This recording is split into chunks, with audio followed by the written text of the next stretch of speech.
we've done quite a lot of focusing on individual large pieces of work, but this is a slightly different kind of meeting today. So we don't have a single project to update on, or we have an external supplier or stakeholder coming in, which is, I think it's probably about time we had one of those meetings. So I'm feeling quite happy about that. So what we're going to be doing together between now and 1, we'll have our regular updates. We'll then bring the rest of the group up to date with the conversations we've been having on strategy, which more in a moment. And then after a short comfort break, we will have a look at the monitor report and a really interesting paper on performance dashboards, and really interested to kind of reflect with the board on how we get the most value out of that. Then we'll have our regular head of section reports, financial update and risk. So if there's anything else that people want to put onto the agenda for now, this is a good time to say, and I can make sure that we leave time. Nope. Okay, I think we're good. Thank you. Right, I think I've already recorded that Susan is joining at 11. Can I just check that everybody was okay with the minutes that we sent round? Thanks to Kath. It was quite a hard one last time, wasn't it, Kath? But good job. It was a good job. And then we've got a few matters arising. So the table on in the packs. So should we just run through them by owner? So Alex, we're still keen to hear from bus drivers at some point. Yes, I've just marked it as ongoing, so Yeah. don't forget about it. But yeah, basically we'll wait until there's space in the meeting for it. Which will be affected by the next action, which is actually good news. And it's got my name here, but I didn't do anything. I think we've wanted for a long time to have a session with TfL around the board table on complaints, and there was a good session Mike and the team had, and they've agreed to come to our September board. So I think that will be really great to have a firm schedule for that, and should be a very interesting conversation. Alex has updated on lists in her paper.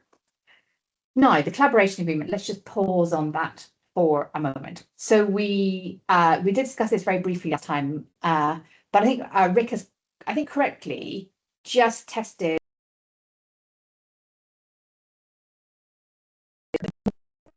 I've been here. What we've done is I have approved it on behalf of the board as a sort of, it's a fairly sort of transactional document.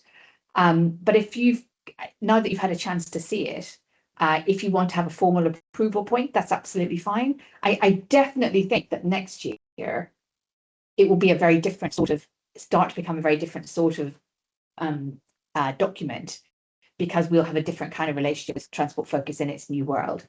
But for now, did anybody have anything they wanted to feed in on the back of the version we sent around on the 1st of July? And are you comfortable to still regard it as signed off by me on behalf of the board for this year, noting that we'll do something different next year? Is that okay? Was there anything in it that you're worried about? No, it was just wanting to know. It's a good question. No, I'm always really glad when people make sure we're doing things properly. So thank you. And maybe at some point, like we have a scheme of delegation for the organisation. Well, and we are, yeah, we do. Yeah, we do. Yes, of course we do. As well. Yeah. Okay. Should we have that? We'll send that round with the minutes. I'll have to dust it off. Yeah, good question. All right. I was going to ask about the number of hours for each function. How are those number of hours determined, and are they reviewed every year, or are they fixed? And another question was about the EDI strategies. It looks like it is 4 years old, roughly. Maybe I'm just misreading. So on the first, yes, the hours are reviewed annually. The most material element of it, from memory, that relates to us are the hours that we dedicate through the casework function. And Susan kind of runs the rule over, both what has happened in the previous year and takes a kind of forward look at what the likely demand for the service will be ahead, and makes an educated kind of estimate as to what the hours required will be, and that then gets baked in. In terms of the strategy. So the last one that the board signed off was in 2022, I think, for a year, and we did come back to the board in September last year, I think it was, to say we needed a refreshed version. And I think we gave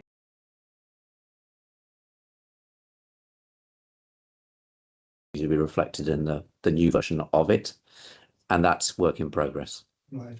Can I just check? Is that different from the EDI strategy, which is embedded in the collaboration agreement? Probably is. I don't know. I can't remember what's in the collaboration agreement. Yeah. I think it's about 4 years old. Let's take that away. Yeah. Let's take away. We will check the references to the EDI strategy in the collaboration agreement and make sure that we understand what we're talking about. So we'll pick that up as an action. Thank you, Eddie. Thanks. Okay, so the next two are in the board pack. So all done. Thank you very much. Thanks for the actions, Kath. That takes us on to the chair's update, and I had 4 things just to share with the board before we're giving most of the time, as ever, to Michael. It feels every chair of every public sector board right now should be starting off by saying we're about to have a new prime minister. I don't know what else to say. So the conversation is it. I think the conversation that's going on around my network anyway is it all seems incredibly calm right now. There are obviously some quite big questions, and these are probably not things that we would want to minute, but of which probably the first is who's going to be chancellor, and the second is what does number 10 in the north mean. But beyond that, there is the sense I think around government is that businesses continue to be delivered, and it might be that actually that this is it's going to be a less dramatic change to the people who are sitting in ministerial roles in the direction of travel than you might have thought it was going to be. Why is that important for us as London TravelWatch? We know we don't work for the national government. Well, if it does produce a different direction on devolution and on regional and sub-regional policy and a different thinking about the role of cities, that could play its way through government policy generally and also through rail reform. But these at the minute, there's no evidence, or these are just hypotheses that everybody is having a very nice time talking about. It's just, I think, something for us to keep an eye on as the new prime minister and whatever the new ministerial team looks like as they come into place. So if anybody else has any random theories they want to share, that would be very welcome, but that's all I've got to offer. The second thing I was going to talk about was transport focus. So I said I would try and share key transport focus updates with the board. Transport focus is in the middle of on its journey towards becoming the new passenger watchdog under railway legislation. As part of that, Priya and I are both deeply involved in a work strand around the future of, and Susan as well, and Susan too, us board and Susan from the executive around the future of complaints and appeals. We had an internal workshop a couple of months ago, and we are regrouping with a really interesting set of industry stakeholders tomorrow morning out at Canary Wharf. This is important to us in TravelWatch because in a way the stuff that we do on appeals for both us and for transport focus is a subset of a much bigger system for how consumers deal with things. So I'm really grateful to Susan and Priya for being involved in that work, and I'm putting quite high priority into trying to keep it pacey. The third thing I was going to mention, and I think you were all aware, but just for the record, is that we are about to go to market for new board members. Both Priya and Tiffany reached the end of their terms at the end of this calendar year, and the Assembly has just appointed Starfish, who supported us on our last board recruitments to help us find 2 new members and potentially a new deputy chair as well. So I'm briefing them this afternoon, and we will start soft marketing before the end of July. And then finally, and there is quite a lot of this in Alex's note as well, so I may leave some of that for there, but there's a sort of cherry bit. This is on the task force, the mayoral task force on violence against women and girls and hate crime. So Alex has updated in her report on kind of what's been going on. I think we have a really good piece of research on reporting, which I've added to the pack. I thought you would be interested to see what is that suggesting. Just the very high level conclusions needs to be different in future. I think the sort of leadership representational challenge that we face is how to get things to actually change. We have a really good product. We have built as London TravelWatch quite a clear model for how things should be working. But at the minute, getting everybody to align in the task force to actually do things differently is proving incredibly hard. So we're working on a little bit of a escalation strategy for how we, because I think unless the task force starts to operate with a bit more decision making, really, or a bit more dynamic convening, we're going to come out of a year of work together with a really good research report and everything going on the way it did before, which would be a really sad waste of everybody's time. So that's quite a big focus for me as well. And that was all I was going to share by way of chair things. If anybody's got any, maybe like to reflect on the state of the national political system, that would be great, or anything else you like. Maybe just on that point about the prospect of a new PM shortly. Andy Burnham was quoted in the Standard as saying certain things about transport in London, and in particular setting out plans to bring down the costs of various sectors, including transport, and that being in London as well as anywhere else. Interesting to see whether that materializes. And I guess more generally, although I don't think it was part of the stuff in the Standard story, question mark as to to what extent his priorities in any way has an effect on the balance of central government funding for transport between the capital and other regions, which I guess is just a flex on your devolution point. Yeah. So it would be interesting to see how all of this plays out. And without going down a rabbit hole, it does. I think we had a really good discussion about our value for money research, and there's a message in coming up value that we discussed earlier in the week, didn't we, Alex? Which goes, people do want travel to be cheap, but they also want it to be good. Yeah. So I really hope, Andy, I really hope political leaders hear that we need to do the right thing. Okay. Just to add to that, there was sorry. Please first, Mary. And in the performance dashboard as well, there was one of the metrics around value for money and customer satisfaction. I think that was the lowest one. Yeah. All the others, so it just supports that point. Eddie? Yeah, I just a couple of questions about reporting of violence against women and girls. It's a really interesting presentation. There's two things that stood out. First of all, was introducing a new code word. Has that been agreed yet? Is that what we're going to be doing, for example? I'm just thinking about the lessons learned from Ask about Angela. The other thing was the single front door. Makes absolute sense. It seems to be through a QR code. That could be a barrier to lots of people, particularly if you've had your phone stolen as part of the attack, for example. Is that being considered? Yeah, those are both excellent points. These are our recommendations, which Alex, you might want to build on this, but these are our recommendations from our research. There has not been any decisions taken on any of the recommendations.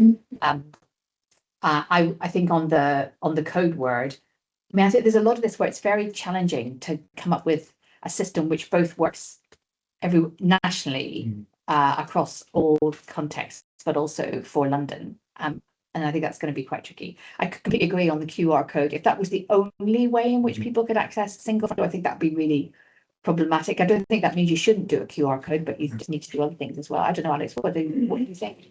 Yeah, I think as you said, so these are the recommendations that you're going to kind of put forward based on the conversations with stakeholders and people with lived experience.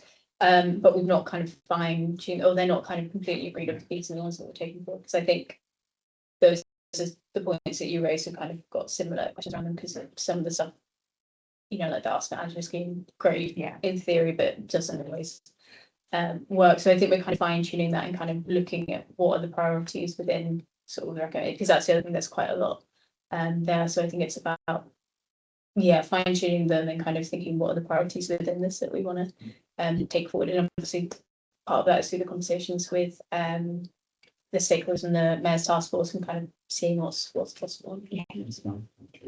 But yeah, very useful points. Thank you.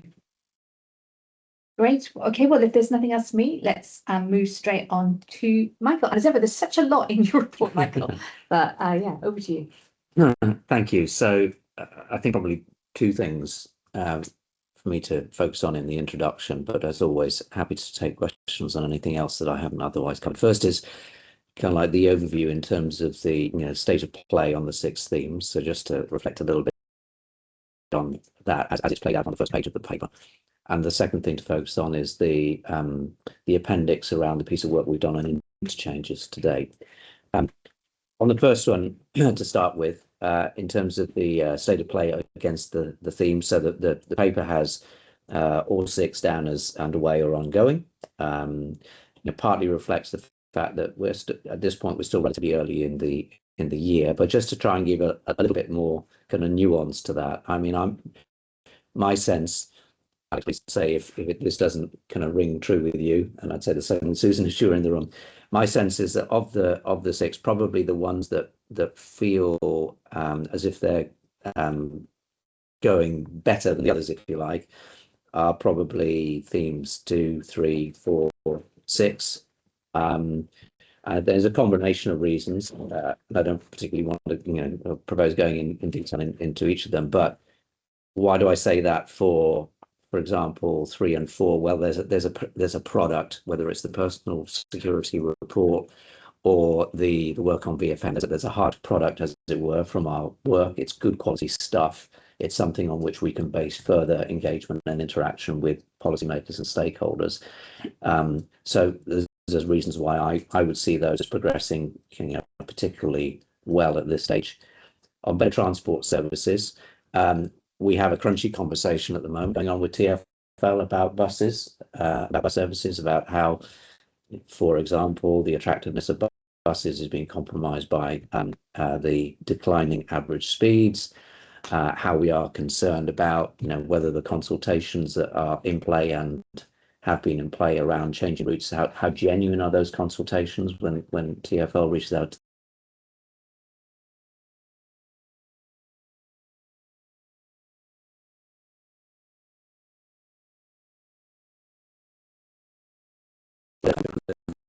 buses, what outcome would emerge from these things. So it's great that we've got good reports, but it remains to be seen, as we've just been talking about on VORG, for example, it remains to be seen to what extent that then lands with and is taken up by others. But at least there's good quality activity going on in those areas. The one that I would say is probably the weakest of the 6, and this will be no surprise, I think, to board members, is probably the first one on seniors journeys. Range of reasons, partly because there's a significant part of my time devoted to that, and that's being taken away by other more operational stuff at the moment. Partly because we've always struggled, I think, with this one in terms of, well, what actually is it we're trying to do? And we have a few leads to pursue, but I think that still remains a challenge. Notwithstanding the fact that we have done, I think, some useful work on interchanges, which we'll come on to in a minute, which sits under this. But that is a very quick attempt to try and give a little bit more flavour underneath the kind of headline report on the status of those projects, and happy to kind of hover on that for a moment. Taking That's questions. super helpful. And I guess it is quite difficult to work out what to worry about in a page of amber reports. So yeah, let's pause on that one page, in which the front page of your report. So is what you're saying that 2, 3, 4, and 6, your sort of expectation that they are on a journey to green, and the others are likely to park in amber for a bit, or are there any that you think you're worried about this slipping into a red space?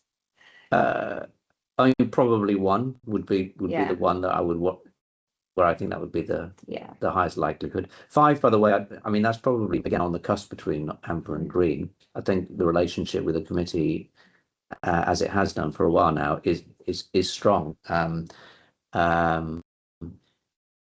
It's perhaps that there's nothing particularly significant that's, I think, in the offing on that one, which makes me feel maybe a little less enthusiastic in talking about it than with some of the others. But in terms of the quality of the relationship, that's strong. And in that sense, I think it's, as I said, on the cusp. Okay, brilliant. Okay, so questions, comments from board members on the business plan updates issue?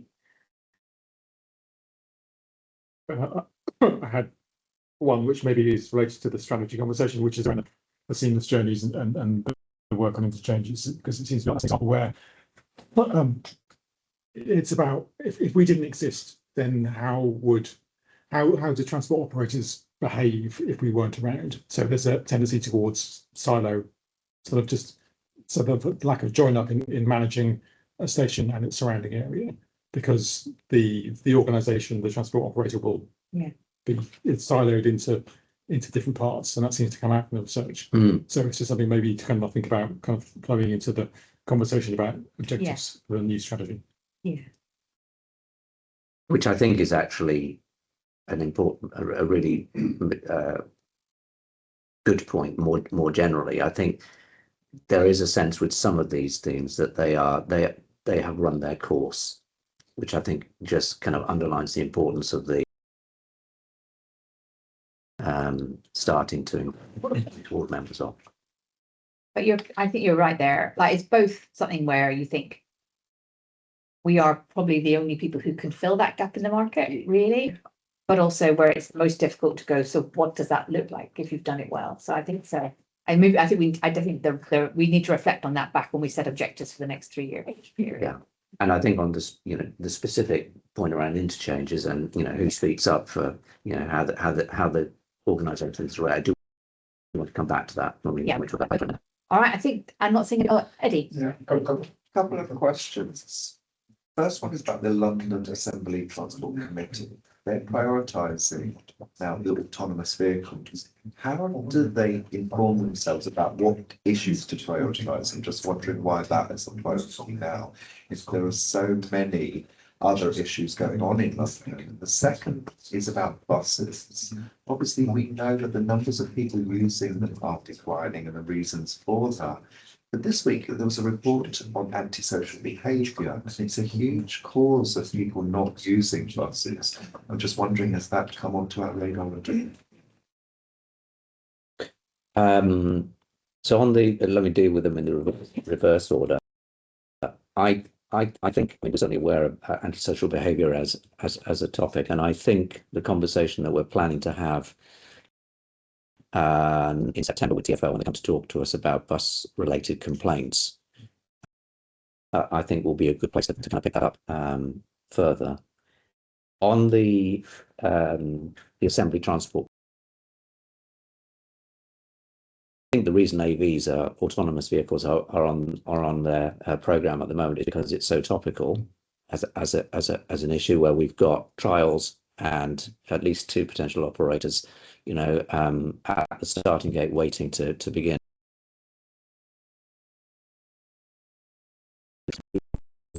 So there's quite a lot of issues surrounding AVs, and I think rightly they felt it was important before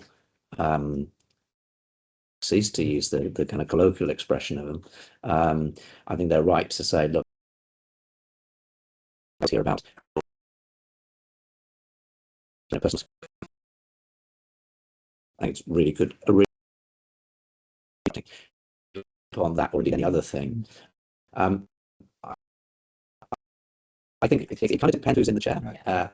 We have we've had a change of chair. So for a year,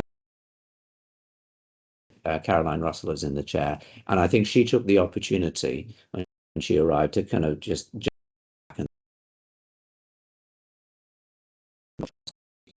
the maximum value of their work as a committee when it comes to transport. And I think this is my interpretation of what I think she was feeling, is that she's mindful that the transport committee members' postbags are full of all sorts of issues that are generated by the public who come to them with concerns, and I think she wanted to tap into that sort of energy of the things which are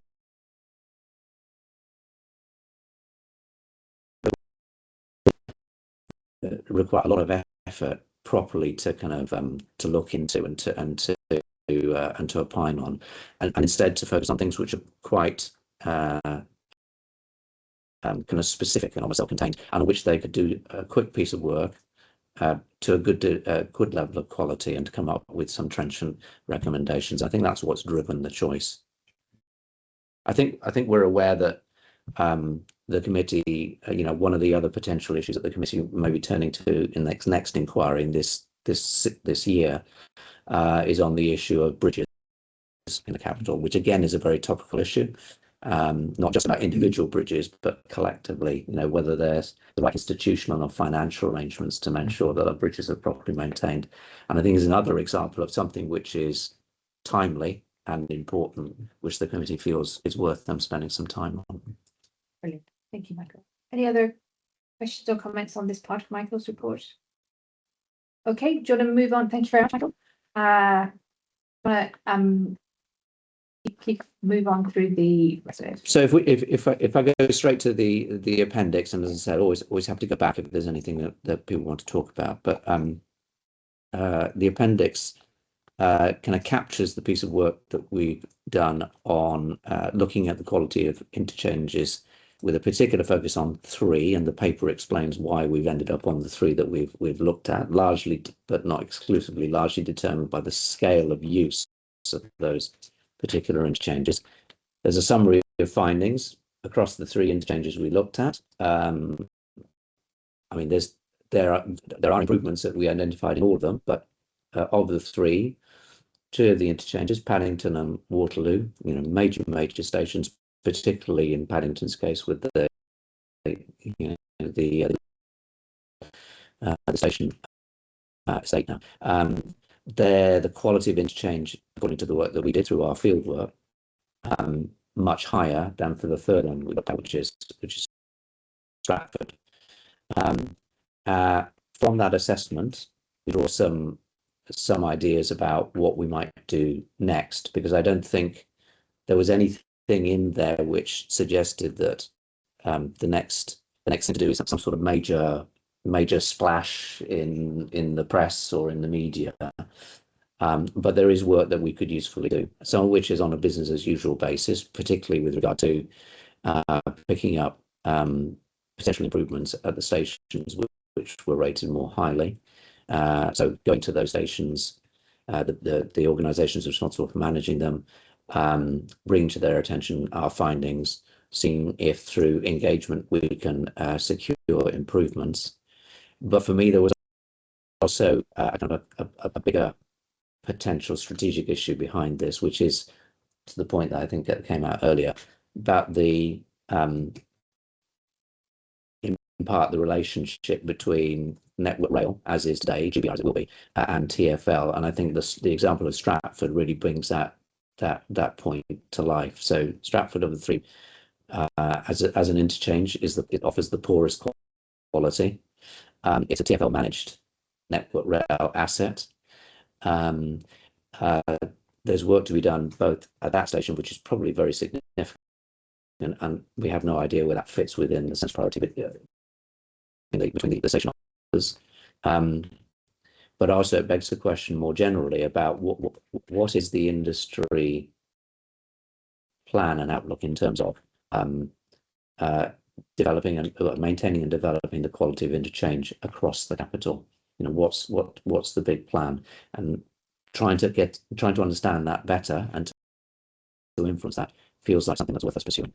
So I think the next steps are about picking up some of the specifics, but also some around the kind of organizational dynamics between the National Rail and the TfL worlds, and to ensure that that's working in the best interest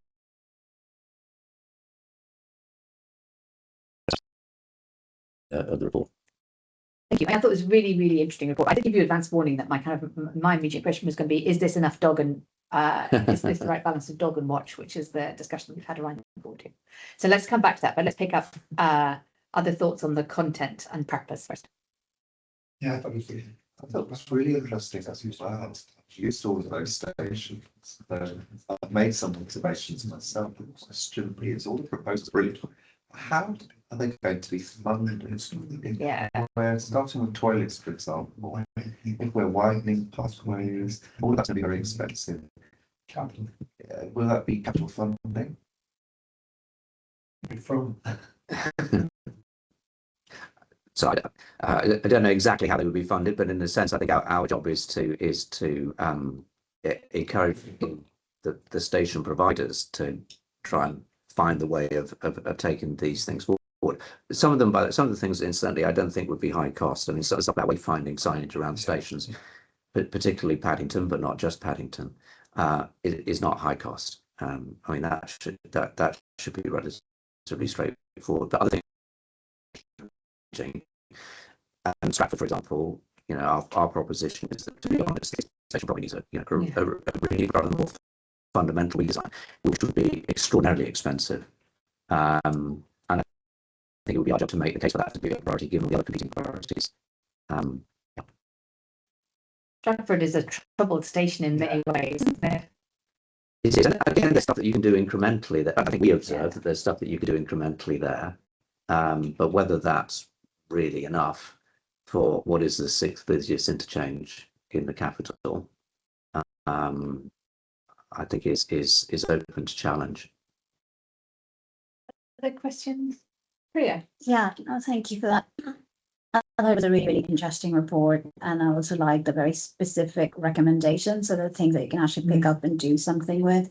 And as you already alluded to, there's some things that are quicker to fix than others, like signages, you know, wayfinding, etc. I think those are low-hanging fruit. Yeah, my challenge would really, in the mix of all the stuff that we're doing, how do we make sure that this gets the right return on implementation? So how do we build those relationships with the station providers, whoever owns fixing it, and how do we kind of build that relationship to get things, even if it's incremental, but kind of do something about it. Yeah. But equally, got a lot to kind of balance. I think for the incremental stuff, I think that's relatively straightforward. We use the example of Paddington, say, look, there's an existing kind of group that involves stakeholders at the station, through which Network Rail engages with people with an interest. And I think that would be the obvious place to try and ensure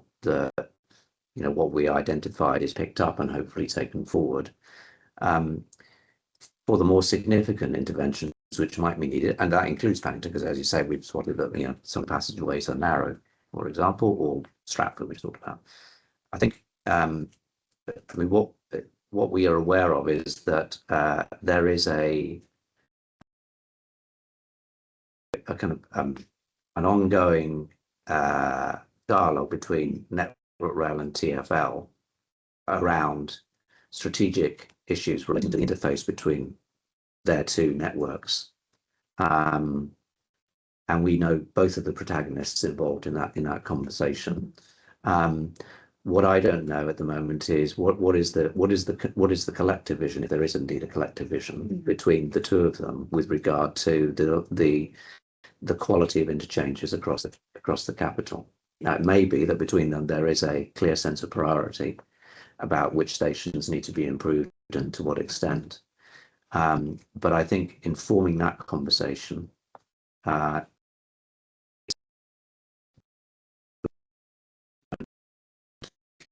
sort of improvements that we would want, that are more significant than simply putting some clearer signs on the station. Yeah. And that ownership within those two organizations. Let me put it another way around. I mean, Euston so it is very complicated, but Euston is drawing a lot of energy and attention in terms of what needs to happen, both to the conventional station that's there today and in time the new HS2 station.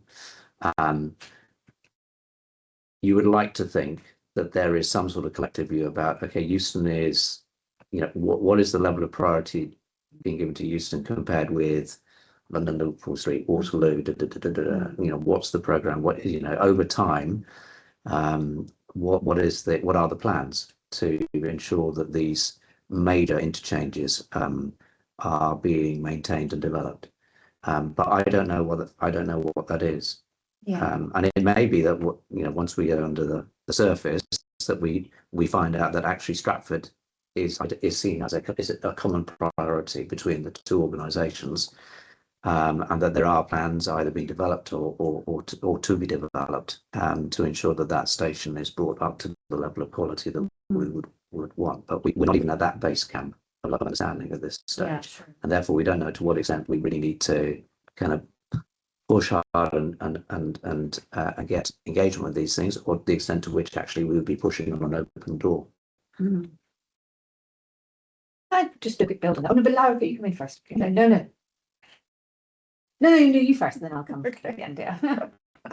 I think is probably for me the first time I can really see where that more seamless journeys theme Where it is going. Yeah. where Yeah. it genuinely can add value Right. because it this kind of thing impacts so much on people's experience of travel in London, but probably there isn't much of an understanding of how complex it is underneath the surface, particularly who owns the asset versus who manages the asset, which seems to have a big impact. I'm curious, I know it said that the desk scoping exercise was kind of a basis of sort of the usage and the different modes. Also, we had this snap poll, but we've ended up with 2 stations who get quite a high rating. I wasn't sure what the ratings were. I just need to understand a bit more, particularly with things like accessibility issues. I'm a little unclear on how you get to a 4.5 if there are still accessibility issues. It seems very high. So I think I'm kind of just curious about what that figure is based on.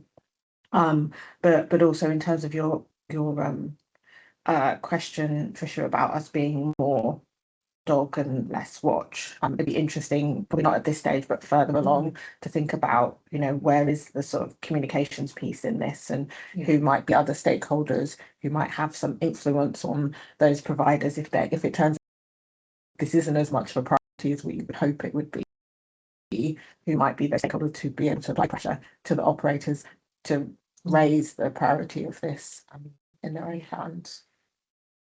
Yeah, I agree. So more on what the engagement strategy is. This would be super helpful.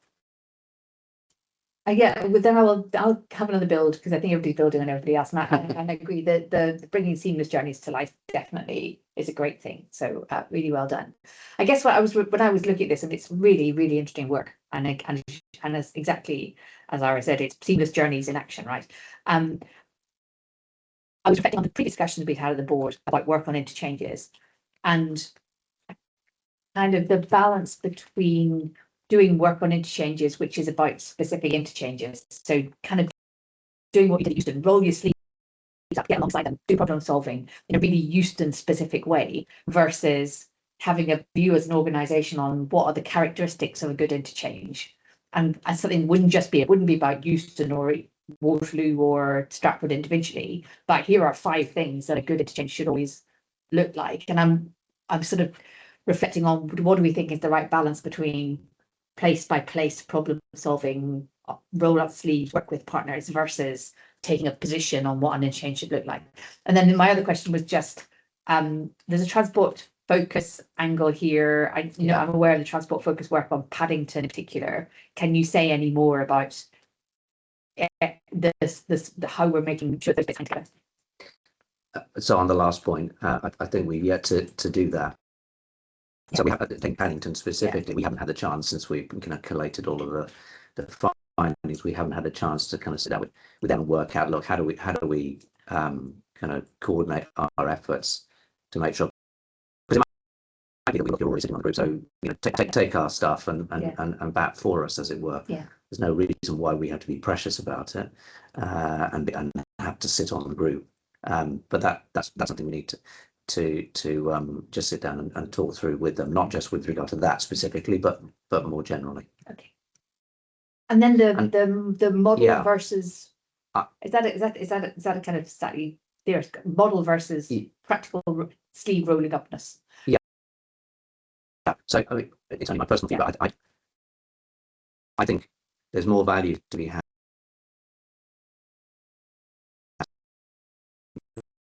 locations where we see that there is a case for change, rather than you didn't quite put it as a theoretical piece, Yeah. but a kind of, what does good look like?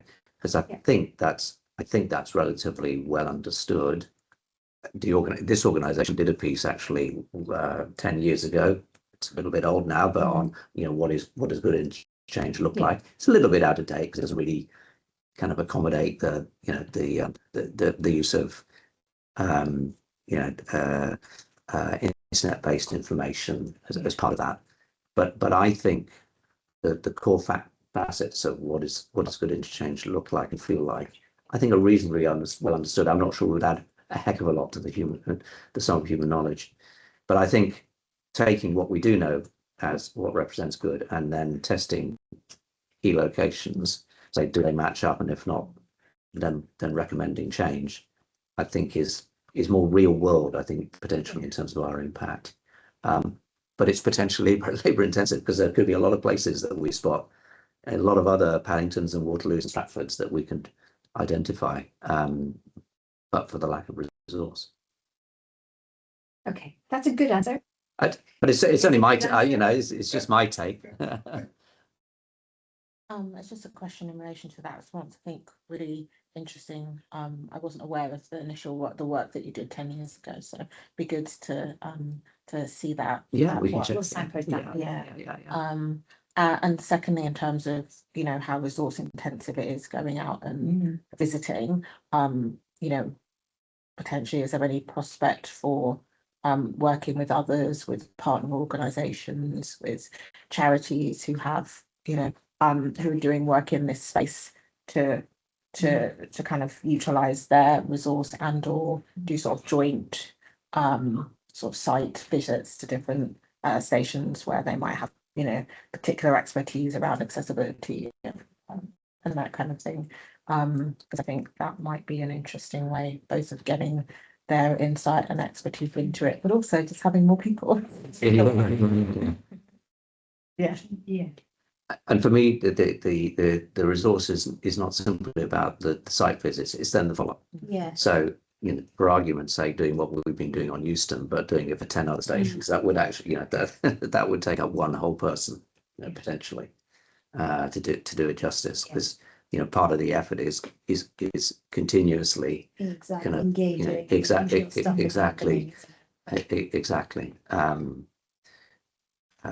it's about both. It's not, in a sense, the research that we've done, we've been able to do pretty quickly.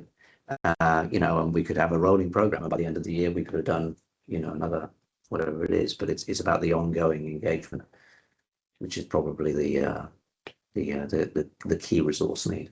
Okay, I think what I'm hearing is in support and enthusiasm for the work. A bit of anxiety around the resourcing, which I think is completely sensible.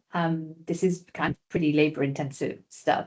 I strongly think desire on part of the board that we're outward facing and thinking about how to maximise impact with stakeholders, especially transport focus. The fact that transport focus has been all over Paddington already does give me a little bit of kind of anxiety around what's the aggregate impact of our work. But let's pick that up. Yeah. And also the constant engagement value, which I think is what you were saying as well. Yeah, sorry, I didn't get it. I think that's absolutely right. And have a think about what's the add as comms engagement plan on the back of the analysis we've done. But that's good. It's good work, and I love that. I think Laura's observation, the seamless journeys in action, was a really powerful one. For what it's worth, it's fun. It's Yeah. actually fun just going. I mean, obviously the weather was good when we did the exercise, but it's nice to go out and see something. Yeah, with the board endorses going out in the sunshine, not the rain. You've got a firm board support in that. Brilliant. Anything else on this, or is there anything else looping back to the rest of? So a very quick thing is there any kind of implications for the railways bill? So you were talking about kind of how TfL and Great British Railways should work together with stuff, because there's duties on there about how Great British Railways should talk to TfL or engage with TfL. But is there anything worth flagging for the passage through the laws? I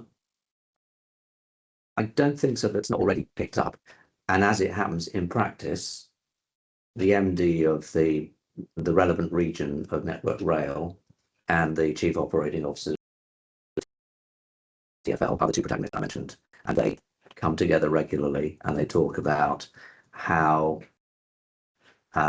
collectively they make sure that the use of assets that support transport services in our region are being used. So I think, if anything, it's the day-to-day way in which the two organisations collaborate, which is probably as, if not more, significant than what is written down in statute. And it's trying to get into that conversation, understand it in the right way. That I think is important for us. Thank you very much. Lovely piece of work. I was just wondering whether it just might be worth giving members a brief update on the outsourced HR service, just given that that's been quite a big change. Yes. Or it's a change of like just a minute on that. Sorry, it's looping back into the rest of the group. But yeah, so it's a change of gear. Change of gear. Yeah. But I think we're like things that are less fun. I wouldn't say this was not fun, yes. So we have commissioned HR Inspire to be our HR support provider. Yeah. They haven't gone live yet, as it were. So we continue with our current arrangements, which is captured in the collaboration agreement that we talked about earlier, whereby we rely upon the Transport Focus HR team to provide our needs. Yesterday, at my request, we had a kind of like an initiation conversation that brought together the Transport Focus team and the HR Inspire lead consultant who's supporting us, where I said, we need a plan for a plan. You need to sit down together as the HR kind of specialists, work out all the possible kind of HR related activities that we'll need to migrate over to the new provider, and work out who needs to do what to make that migration as smooth as possible, and come back with a timeline. So we will touch base in 2 weeks' time before I go off on 10 days leave to find out how far they've got in identifying what the migration plan will look like. Yeah. I mean, I thought it was worth having a minute on that, because the board has been very supportive of has been wanting to make sure that we have enough professional HR bandwidth to so that you're getting the support you need from the team that you need to do it. So I think it's a really good move, and well done on getting to contract award. But I think and if there's anything that we can do to help, and I think thanks to Eddie in particular. I was about to say a shout out to Eddie. Yeah. That was really helpful. Yeah. And it's the sort of thing that is really important to get right, because you don't want to end up making the wrong choice in terms of your provider of your HR functions. It's so kind of mission critical. Yeah. Can I ask one question about the HR and the admin? Because there's a lot of admin within the collaborative agreement. Are we moving everything over to Inspire? That is the intention. That is the intention. And part of the job that both teams have been tasked to do is just to identify, look, is there anything that perhaps doesn't move over? So there might be a case. Well, so for example, we have a third-party payroll service provider at the moment, and it might be that it just makes sense to continue our relationship with that payroll provider, who's the same payroll provider, by the way, for Transport Focus. The bit that would change is that the day-to-day oversight of the payroll service provider would be with the new HR service support with HR Inspire. But that's an example of where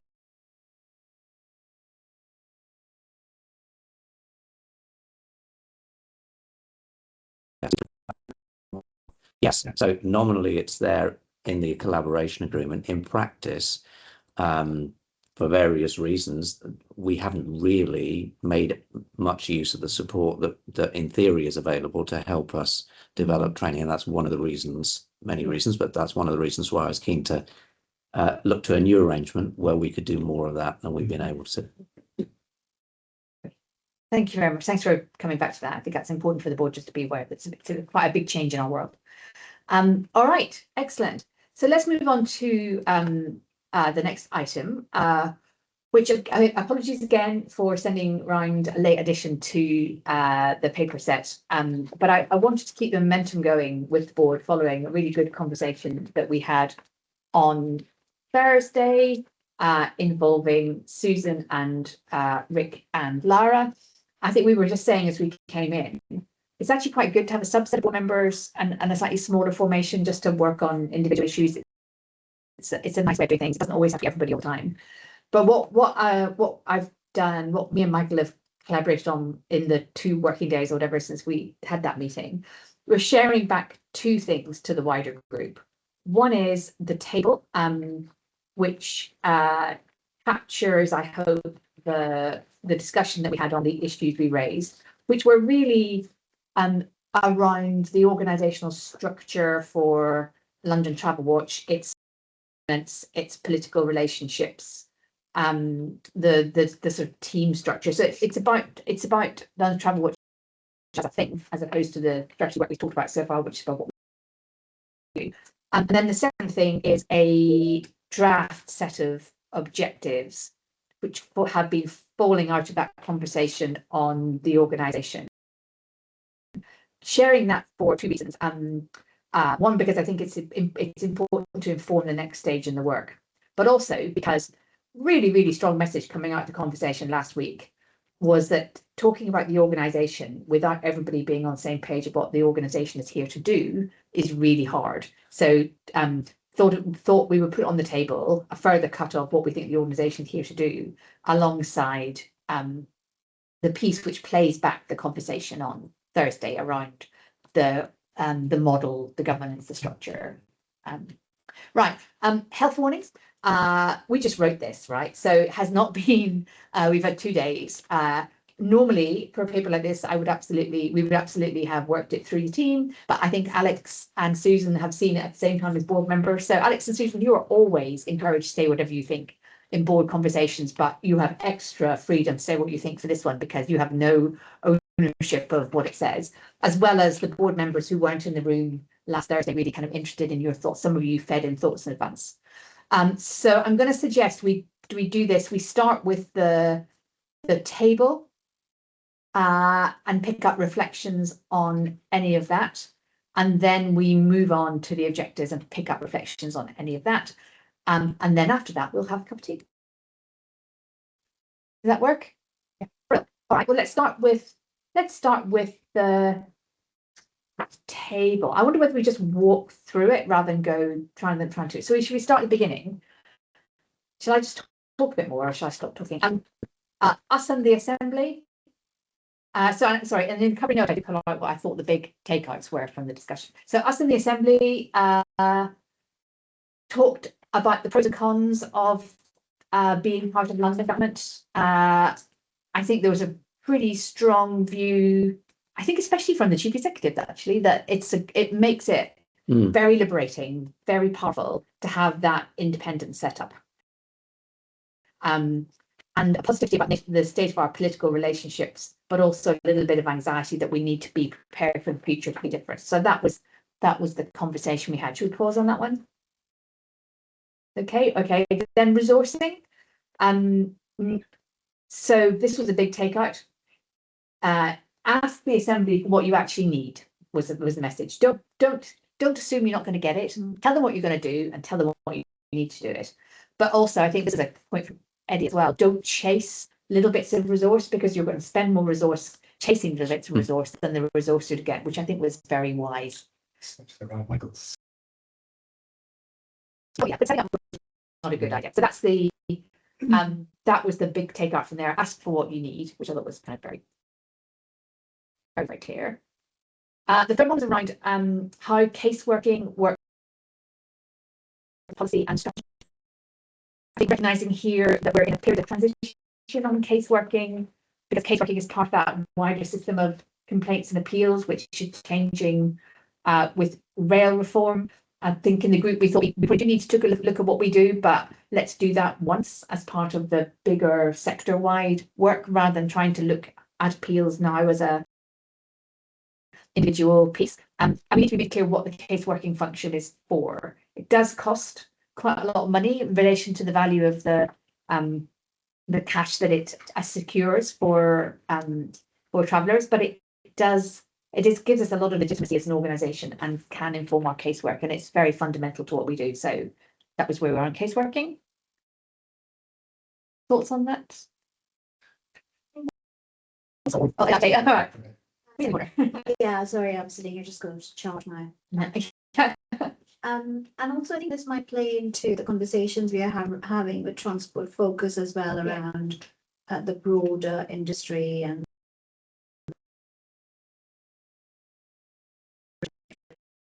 Definitely.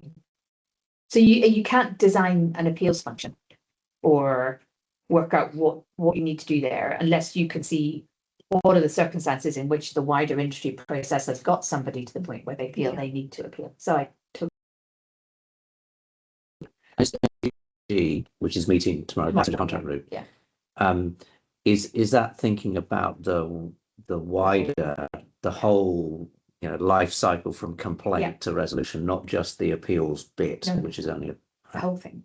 yeah, and for the whole network. not just our world as London, but Exactly. national. Yes, indeed.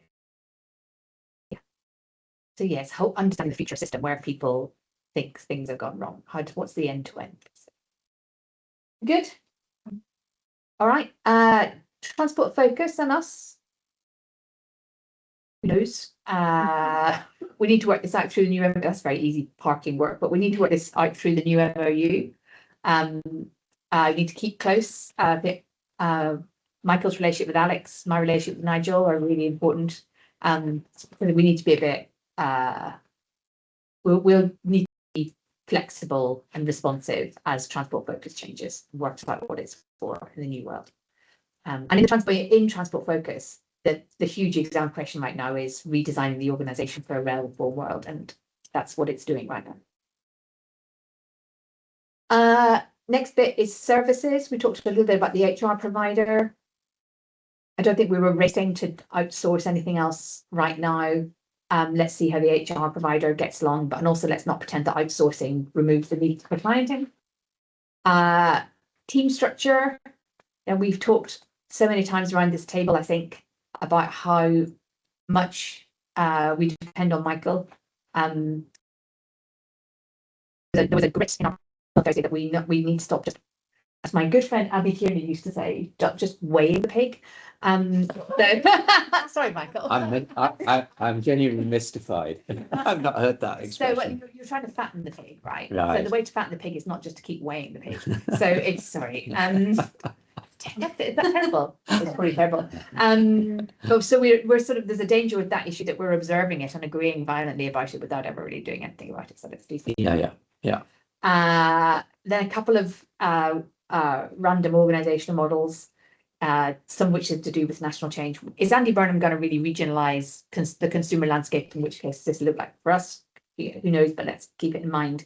And then finally, the most consensual part of the whole conversation was that nobody thought it was a good idea for us to go back into this MOU at Secretariat.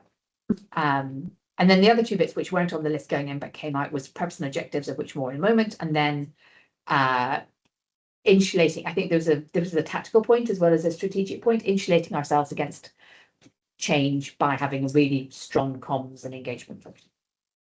So that's a bit of a race through what was a very good conversation. I mean, people who were there, do you recognise that? Was that, yeah? Yeah, no, really good summary. Just on the team structure point, do we want to challenge ourselves by, giving ourselves some sort of time frame over which we would seek to have completed that? Yes. Yes. What do you think that time frame should be, Michael? Yeah. So my starting point would be that we should have agreed what the new structure should be, whether it's actually implemented, question mark, ideally though implemented by the start of the next business year. Yeah. Because if what we've kind of come to this kind of review thinking, right, we're coming to the end of our kind of 3-year planning cycle. We're thinking about what the 3 years from next April looks like in terms of our objectives and how the organization is set up to support and deliver those objectives. The logic therefore is if there is a change to the structure, try and have it in place, or at least know what you want to put in place, at the very least have that done by next April.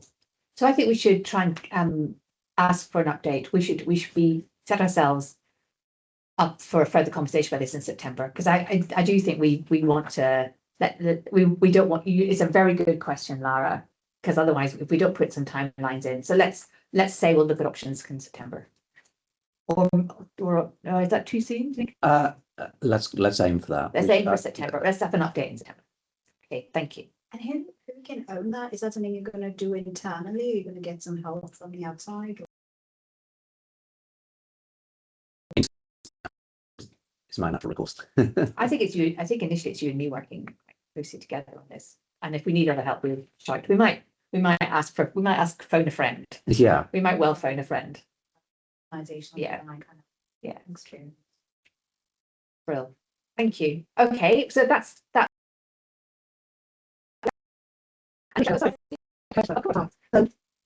So there's a couple of things. The casework function, as far as we are concerned, so the casework function for London TravelWatch is a lot bigger than that for Transport Focus. Yeah. The majority of Transport Focus cases will be surrounding revenue protection, and that's not the situation with London TravelWatch at all. And while we get casework that does feed into policy, and Euston is like the very big example that started as a case and then grew from there. The lot of our work is looking at the terms and conditions that apply to a passenger, and we accept that they are correct, but whether or not they have been fairly applied in that particular circumstance. And then looking at the financial value of successful appeals depends where you place value. So when we found a child being groomed and managed to stop all that from happening, what price do you put on that? Yeah. What price do you put on us getting a car from being clamped while the clampers were there from any harness? Yeah. And going, what kind of value do you put on that? So it might be very little value on some of them. It might be no value at all. Where do you put the value? Is it only financial outcomes? And if it is financial outcomes, why would we be held to account when we don't have the authority to insist on a financial outcome?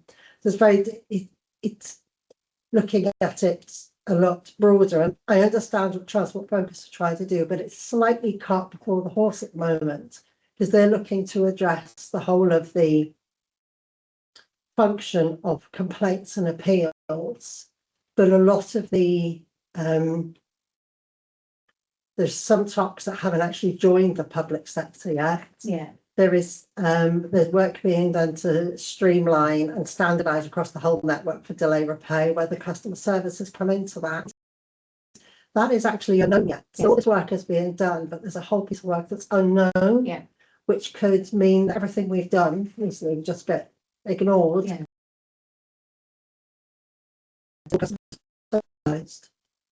So yeah.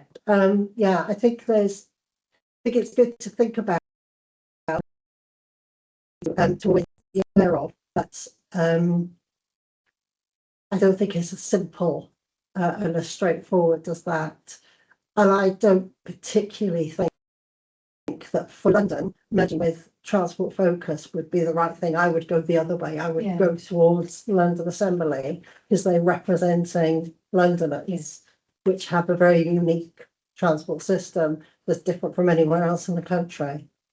I think that's super, super helpful, really helpful. And I think the moving target of what the rail industry is going to do is really difficult to you can't make firm plans. But I think there's a desire in Transport Focus to help shape some of that, as well as kind of wait for other people to decide it. And let's see how we get along tomorrow. On the business case for the casework function, completely agree. Could not agree more that you can't just get it through money. But money is part of it. So how much are we spending on the casework function versus how much are we getting? And then what else are we getting? I think these are fair questions to ask. But that's really helpful. Thank you, Susan. I'm really happy to have a separate conversation about all of that. Yeah, and mindful just on the kind of Transport Focus centered review more generally. I mean, their interest clearly is on the rail picture. Yeah. So, but we have a TfL picture, which may well, I mean, it could be that I don't know, it could be you end up in a place where something is done for rail, which is different from, what continues to be done for TfL in the future. And Eurostar, let me just shout out Eurostar. I think all those options are very much open for now. And if we if we change move around change the coupling from rail and TfL and transport focus rail to all rail and TfL, you know, that might make sense, but we'll see how we get on. It's just what I was saying, there's added complexity Yeah. to all of this. It's not, yeah.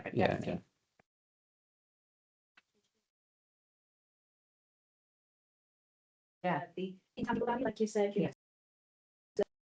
Don't see a financial angle, but there's lots of things you do that don't have a financial value, Completely. but human value. Yeah. There is a reason for London TravelWatch representing the rail passengers in London, because of it, again, it's the connectivity and the interchange is different here than it is anywhere else. Yeah. So, And this is our people. We have responsibility to these people because we're part of the London system. Okay, got it. Thank you very much. To then just move on to the objectives. I don't want to get into like this is so hard. I've been sending like multiple emails to each other the last 24 hours. This is really hard. And I'll be, yeah, this really is hard. But this is where we've got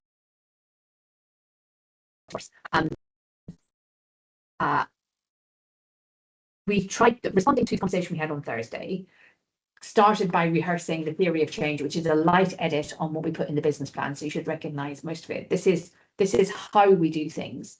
And then objectives, which we've packaged into 5. One is kind of the nuts and bolts of how the network is operating. One is how the user experiences. One is an equality, social policy driven one. One is future proofing, and one is the organization.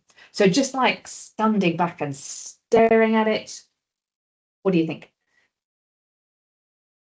I was how we ended up with, Okay, go on then. how we ended up with 5. I mean, maybe this is obvious to colleagues, but I think a lot of this is aiming off the kind of insight that we've generated from the surveys we did as stakeholders, the public, about what matters and what are the priorities, and also the value for money work.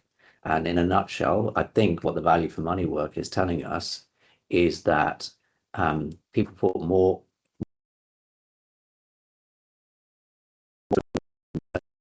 reducing the price, but with some big exceptions when it comes to price. And we were hearing from stakeholders that you need to think not just about today's kind of transport picture, you need to think about the future. And I think if you look, you've got 2 objectives. The first 2 are around quality. The third is also quality, but also price. The fourth is about looking to the future. There is a 5th objective, which is about organizational change, because I think what we've just been saying is this organization needs to change and improve if it's going to have greater impact. So that's the underlying logic behind that. And having 5 objectives seem like as reasonable and manageable a number as possible. The trick is now to convert if this is the right kind of basically map of our stuff, the trick is to convert this stuff into, crunchy things that we want to do that are likely to have an impact. But this felt like, I thought it was worth just kind of explaining why we ended up with that particular map or set of objectives. Thank you very much. Nicely done. It is very difficult if you're the kind of organization we are, and lots of you work with other organizations like us, so you'll have relevant experience to set yourself accessible objectives if you're trying to achieve influence in a complex system. It's a really hard thing to do. You must have done this multiple times, right?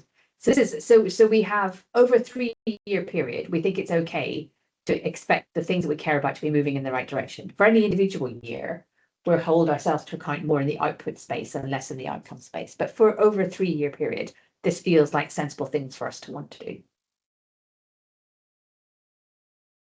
Your faces are very like hard working right now. Priya. I think, look, these 5 objectives are really, really good. Operational performance, great to see that in there, because I think we've been talking about it in different guises. But now that we've said it clearly, operational performance needs to be better. I think that's a great objective.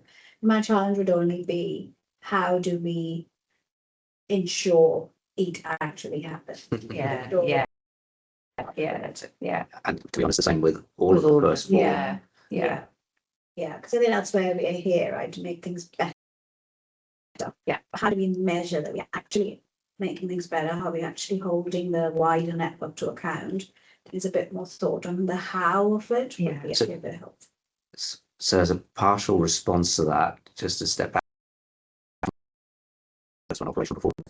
If you look at the stats in some of the other paperwork we got for meeting, and you look at what TfL is saying with regard to its operational performance, support National Rail to one side for the moment, is looking in year, and actually it's committing itself to targets which do not see a massive improvement in terms of reliability or journey times. It's about, well, actually in some cases it's only about holding where things are at, Yes. let alone improving. And I think when we come to think about how do we convert this into something crunchy, we have to be realistic about what is achievable, not just in year, but even over 3 years. And I think ultimately we can measure whether something good is happening by looking at those metrics which are in the dashboard that we're going to come to in a minute. What we need to be clever about is thinking, well, what is the thing that we can commit to doing, which, if successful, somehow ultimately feeds through, and that's going to be the really tricky thing. Yeah. Because So for example, the customer care, I think you mentioned in your report that they're not even thinking of it in a yearly scorecard way. They're only thinking about it in a 3-year scorecard way. So it's something we need to influence to say, actually, we want to see whether you measure through care or satisfaction, we need to see what the underlying metrics is. 66 is still not good enough. 75 at least is something that we should be targeting. I'm just putting a number out there, but a bit more ambition on 1 or 2 key metrics, and then that will then drive the rest of the thing around it. So how do we get to 75? By doing A, B, C, D, and then that's their responsibility to figure out. So there's a focus challenge there. So within the objective, which goes, the network needs to run better, there are some choices for us to make each year about what we're really focusing on. And it could be that we throw all our resource at I don't know, buses in Bromley, right, or whatever, and then we've set ourselves a goal for buses in Bromley, and then we really work hard, we have campaign objectives, and if buses in Bromley get better, then we've nailed it. But trying to do that, the whole system is not traceable. Exactly. And just choose a couple of metrics in each area that you can go hard after. If there's too many, then it's confusing. And Thank you. Really helpful. Thank you. Other reflections on the I have many reflections, but control yourself. I have covered it in scribbles. I think it's really good. I suppose that there is always for me, there's always sort of 2 kinds of strategies. One which kind of describes the organisation, which is helpful for everyone to know what the organisation is there for, and one which is more about what are we trying to change over the period of the 3 years. And this maybe is a bit in between the two. I think from the conversation we had last Thursday, the kind of comms brand kind of engagement one was something that we were trying to work towards. So I think that should be pulled out from the last objective and made a clear one of what that we think that's important for how the organisation is perceived and our ability to get change. So I think that would be worth pulling out. I think it's really helpful to have 5 though. So that would be 6 though, wouldn't it? I think 1 and 2 are very similar. Because the operational performance, we care about that from a user perspective. I'm not sure when you get down to the practicalities of designing a work program, those things, they might end up being very similar. And I have 2 more points, which I'll try to be brief on. I think in terms of casework as well, about how to incorporate that within the objectives. And being deliberate about what we're trying to do, why we do casework and what we're trying to achieve with it. Trying to reflect that in maybe 2 within it as well. And then I think in terms of actually kind of the work that would be good to have in it, so describing this as well, how the sort of consistency of the kinds of things that we do over the 3 years as well, because there's a kind of slight risk of doing not random things, but things that don't do one thing 1 year and then we do something else the next year. So there's a kind of consistency in the type of work that we do. So if we do the station audits 1 year, can we turn that into a rolling program that's manageable? And perhaps that's the kind of more about the kind of the chance to engage Londoners in a piece of work and get good media coverage from it, rather than necessarily having massive changes from it. But that is also worthwhile as well. Great. And then, sorry, one final point is also just the assumptions about the external environment as well. would be good to include in the final version as well, Yeah. which I think was around how London's doing okay. The Great British Railways seems to be going okay. TfL do a good job, but the financial situation is still tricky. There isn't enough for renewals and maintenance. So how do we kind of what's our the kind of the objectives reflect that, because we're trying to make sure that with the funding that we've got, we're still getting the best out of it for users. Real. Sorry, and then one final point is just we have an assumption that we're really about public transport users, Yes. but we also stray Yes. into other areas as well, because that's in our remit. So having something in the strategy that helps us make decisions about how we would get involved in an issue. So like fine to respond to a consultation on Oxford Street, but it's not going to be a big program of work to do kind of commission reports and things on the user experience of Oxford Street. Yeah. And that would be maybe another day. That last one I think would be an important conversation to have, and to have kind of a common view around the table if that indeed is what we want to do. So in a world where you have to prioritize, you have to focus, you can't cover all bases, is I think the conventional wisdom that this is an organisation that tends to focus on public transport modes rather than all the other things. Is that still the right choice to make? It's a completely valid one, but I think we ought to be explicit and be able to stand it up and justify it. And there's a risk that it slightly jars with the existing objective 4, which is transport for the future, which is code for the conversation we had on the day, which is those kind of new forms of or new priorities for travel, whether it's micromobility or autonomous vehicles or whatever, and that's in a slightly different place to our traditional. And some of those are road-based, and some of them are new forms of public transport, and some of them are sitting somewhere between the two. Indeed. Some of those sort of mobility as a service-y things. And then the point that Eddie has made at previous meetings around their aggregate impact can make transport the physical environment very challenging. The kind of overlay of micro-mobility of e-scooters and charging cables and messy pavements. Well, it's both pros that they're filling spaces in the transport market which otherwise aren't being fulfilled, and cons are that they're clashing with, other or potentially clashing with other users' interests. And the number 4 is that we're not pontificating about these things, that we're turning it into here's what needs to happen from a kind of regulatory point of view in particular. Yeah. Super helpful. Thank you very much. Any other reflections on this? Thank you for bearing with us, doing it, turning it around. I just want to keep them. I think that we've done really well on the strategy process so far. We've done really good engagement. We've had good conversations about organisational structure and risks. We're now, I think, not far away from having a set of objectives on which we can then build a 3-year plan. So I think it's coming together. It's coming together. Really good work, team. Good job. Good work. Thank you for your really excellent inputs. Right. Should we have a little break? What time is it now? Should we have 10 minutes? If we can regroup at 11:45, that will be excellent. Hello, Trevor. Thank you.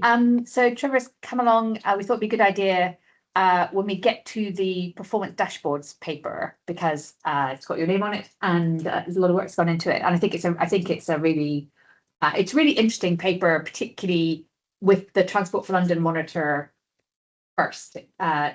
Helpful to help us navigate our way through what's the important stuff we need to focus on. But let's start with the monitor itself. Michael.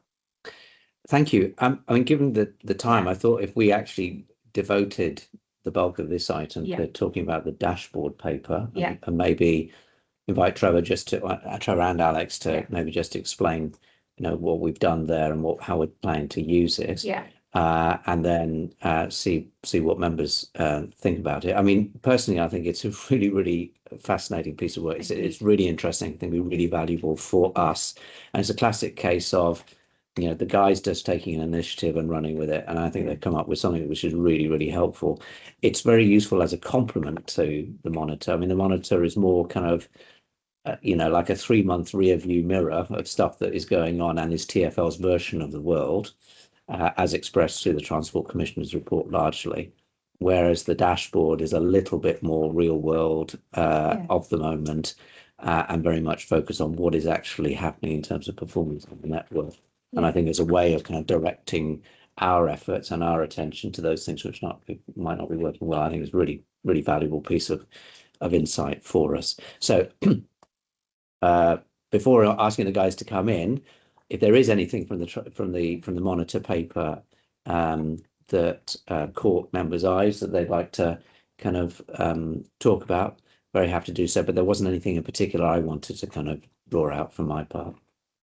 Had a couple of quick bits, but let's see what anybody else wants first. Go on, Eddie. Yeah, it's just interested in the 81% of people who've been killed or seriously Yeah, that was injured mine. walking, cycling, and motorcycling. Is there any data that lies behind that, particularly around transport modes? If there's any trends, for example? Obviously, you can't answer that question, but is it something that we could raise? So I've understood you correctly on the mode of transport. The overwhelming majority of those involve collision with a car. Yeah.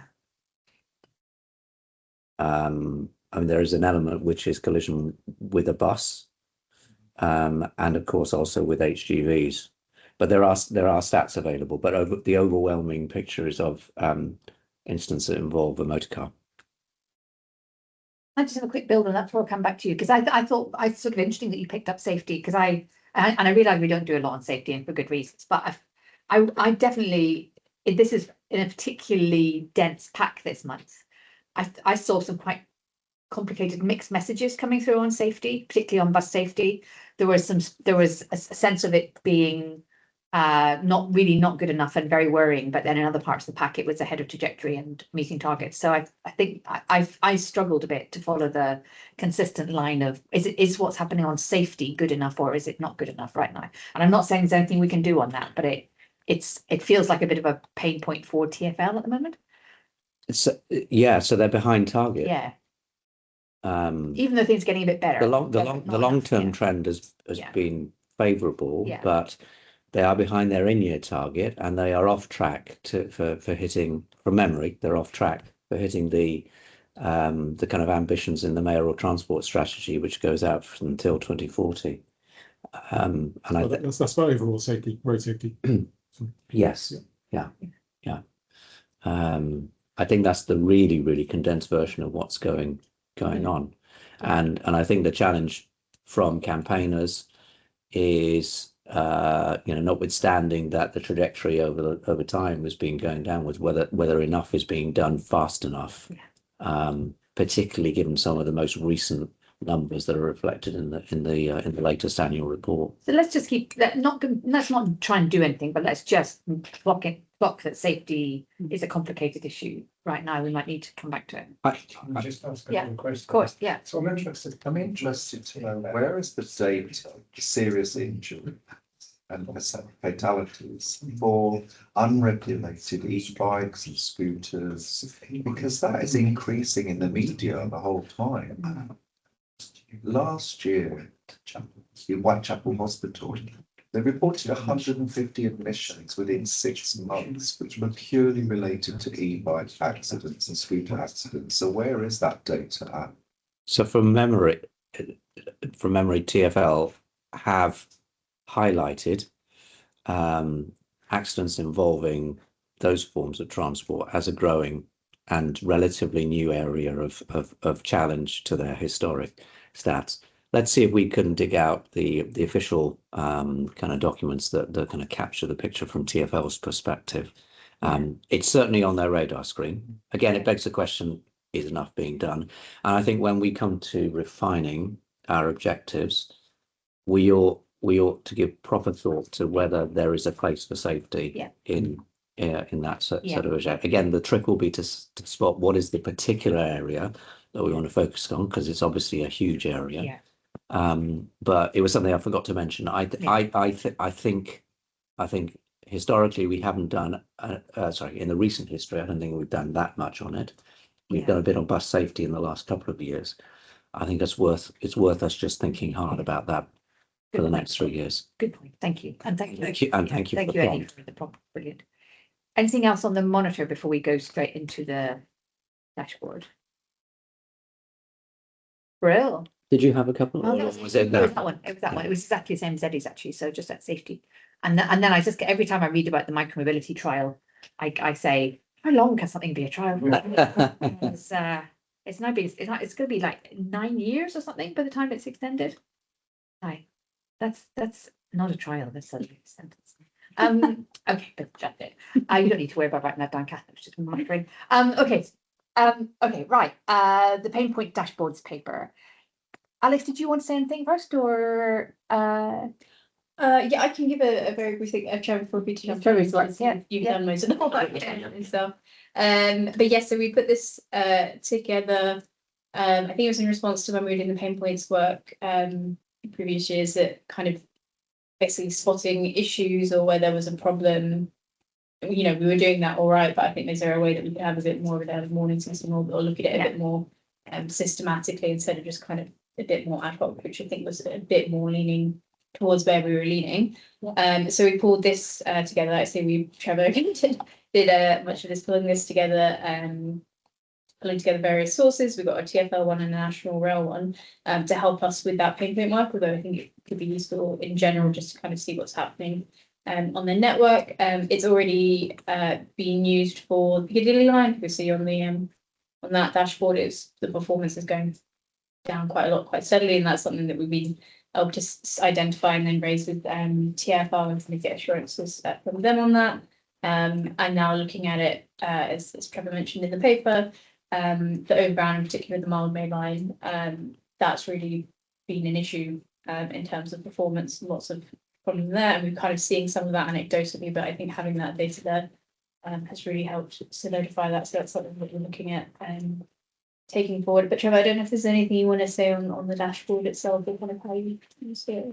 Nothing, but no, just the only thing would be further to what we wrote about getting some data from TfL. In the last few days, we have got some data for the overground performance by the lines, and the Mild Main is considerably the worst performer in the last financial year compared to the others, which are bunched together mainly. But yeah, the Mild Main is quite a way the worst of the 6 months. brilliant? And as it happens, I think that is highlighted in Sonia's paper in Yes. terms of complaints. Stuff that we get on the website from the comments from the public. That's highlighted as in the individual mode that in the last quarter has generated the most negative comments.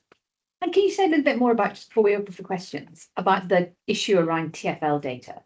So there's a sort of at the back end of the paper, there's a sort of suggestion that if we had different data from TfL, we'd be able to do a better job. Is that because it doesn't exist, or because they just don't share it with us? So we have got some of the information we have now got. That, for instance, we were asking about if there's a breakdown of the parts of the Elizabeth line. Apparently there isn't. And the main thing of that was because we know the western side and Paddington has had particular problems. You know, over the summer, so looking at there's been issues around there, and looking at DLR to see what there is to help us in any way. And for instance, on the tube information, there's quite a lot of good information on the website of service operated, kilometres operated. We're trying to get hold of those targets, because each tube line, I think, has a different target. So not just seeing how performance is going, but how close is it to target, because 80% for one line may be better than 85% for another line. So just kind of be able to give a fuller picture of what's happening. Great, thank you. So I guess the question for the board is, this is a really nice product, and it actually gives, compared to me, I think when you look at it after looking at the monitor, it really gives you a real focus on what are the very specific performance characteristics of the networks that we're looking after. I guess the question is, how can we make best use of it, and you know, how do we want to see it as a board? I guess. Is that the question? What's the question? I think so. I mean, so we're already starting to use it. So it's pointing us to those parts of the network which seem to be most vulnerable to poor performance. That then enables us to go and engage with service providers. So, for example, the Mild Main line looks like it's in trouble. It's going to be something that we're going to want to kind of focus on in dialogue with TfL and with the operator of London Overground. for example. So we're already starting to use it in that sense. It may be that there are other ways that we could use this, and it'd be interesting to see whether the material that we shared sparks any thoughts. But I guess at this point we're just sharing with the board, you know, how, you know, what this looks like, how we're using it. There is a lot of content here, which is why I think it's great that Trevor and Alex have produced the kind of one page, which is with the green boxes, which just tries to step back from all of the graphs and pull out the key points. And we're more than happy to keep sharing on that basis, but, you know, are we sharing this in the right way with you? Is it too much? Is it of the wrong sort? Would you like us to do it differently? And how often, Trevor, are you proposing to update it? So as the data comes through, so the tube data comes every 4 weeks, Right. so the ORR data is kind of every 3 months. So as but kind of plugging stuff into my calendar when we get things through, then I'll update that.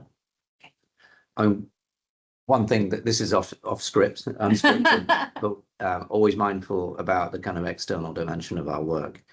I mean, at this stage, this stuff is we don't have this kind of on our website or whatever, but you know, question mark whether there is something from all of this insight and data that actually we could be sharing with the public, you know, on a quarterly basis. You know, here's our snapshot.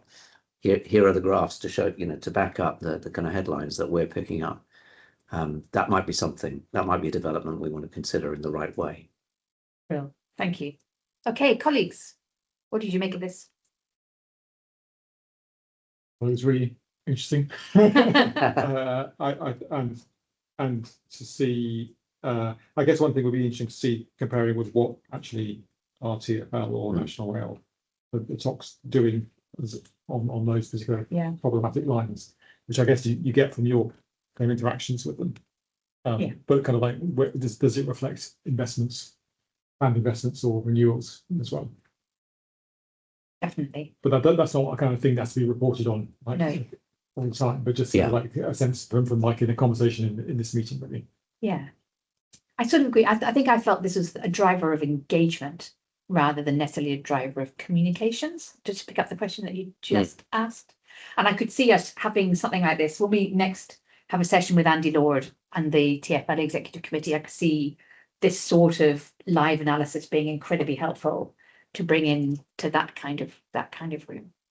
Other reflections? It's good stuff. Do we think we want this as well as the monitor or instead of the monitor? Do we want to see both? I mean, I don't. I like this. Yeah, how often do we? You like the monitor? Okay. Yeah, I like this as well. Priya? Yeah, how often do we get this from TfL? Is it like a different, I think, on different cycles? Yeah, so the TfL website has the tube information every 4 weeks, or kind of other times, and there may be other bits of information. So as and when it comes available, I will update. So the board might be in different states, but this will just take them through together over cut-off point. I mean, this board meets 6 times a year normally.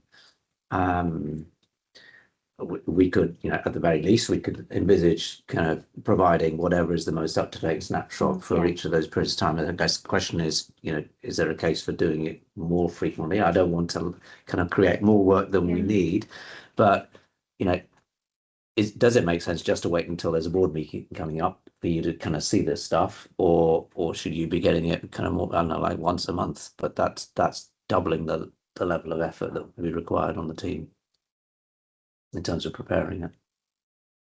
Like as a board, our overall approach has not been to ask for other work. You know, that we're quite sensitive, not to ask products which are just for us. But if the stuff that you're producing I think there's a different question. If the stuff that you're producing internally, that is helpful to share with board members, I think that's a different question. But I wouldn't want us to commission, I don't think. Because, I think something like this for every board meeting is very helpful. Yeah, but then I think the question, I mean, this is new this time, but the question coming in the room to ask is jolly interesting. What have you done with this, and how has this shaped the work of the team since we last all sat down together? So maybe that's the way to set it up. Okay, sorry, what is time to the 3 as well? I'm trying within 3 minutes. Yeah, so I'm trying to mention, I think I'll probably explain. Yeah. And I think that's for every stop on that is served Perhaps I could. Not just origin to destination, Yeah. which I think is historically how it used to be. I'll add that in. I think it's really helpful because it also clearly shows you where the trend lines that you pulled out from it as well. So like we said before, we're kind of broadly things are going reasonably well for transport in London, but we would want to be able to be aware of when there are problems. Yes. So if things start to go into reverse, then we want to, as a board, to be able to know that and then to see what we might strategically do then as a result of that. So I think this is very helpful for that. Yeah, the things are going reasonably well. Press notice is it's going to be challenging stuff, but it is quite nice. I mean, when things are getting better, including on Bakerloo and Piccadilly, it is good to know. It's important for us because we have been, those have been busy topics for us. Okay, I think I may be labouring this a little bit now, so I think I'll probably stop. But thank you. I think the key thing is we like it. I think I personally also find the green executive summaries super helpful. Yeah. I hear Eddie, and it's not instead of the It's as monitor, well as. it's as well as the monitor, but I think we would like to see it for each board meeting. And I think that the next time the question will be what insight and activity has this analysis prompted in the team? And can I just add one quick point? So we talked about the strategy earlier and the operational performance, the number 2 about user experience. I think you could potentially pick out things from here. That form part of your metrics that you then drive down with here. As well. Idea. Good point. Thank you. Anybody else? Yeah, just a presentational one. It's nice having it all presented here, but I'd like perhaps the bigger versions as well. Yes, that's been an issue, particularly with the other hour to try and squeeze it on. Yeah. Information that's fine, we can then put that on 2 pages. That's absolutely fine. Or like a separate, PDF. Yeah, All okay. of it. Okay, yes, yeah. Try and make it beautiful in the in the pack. Yeah. Great. Thank you very much. Thank you so much, Trevor. Okay, thank you. Brill. All right, so that moves us on then to our regular reports. And I think we're okay for time. Let's start with Alex. So I'll pick the paper thread, but there's just a few points I wanted to go into a little bit more detail on and provide updates. So the first is the value for money project. So we had a roundtable a few weeks ago now, I think on what turned out to be one of the hottest days of the year. 3 weeks ago, wasn't it? It was like so yes, thank you, but lots of people here who trooped through that weather.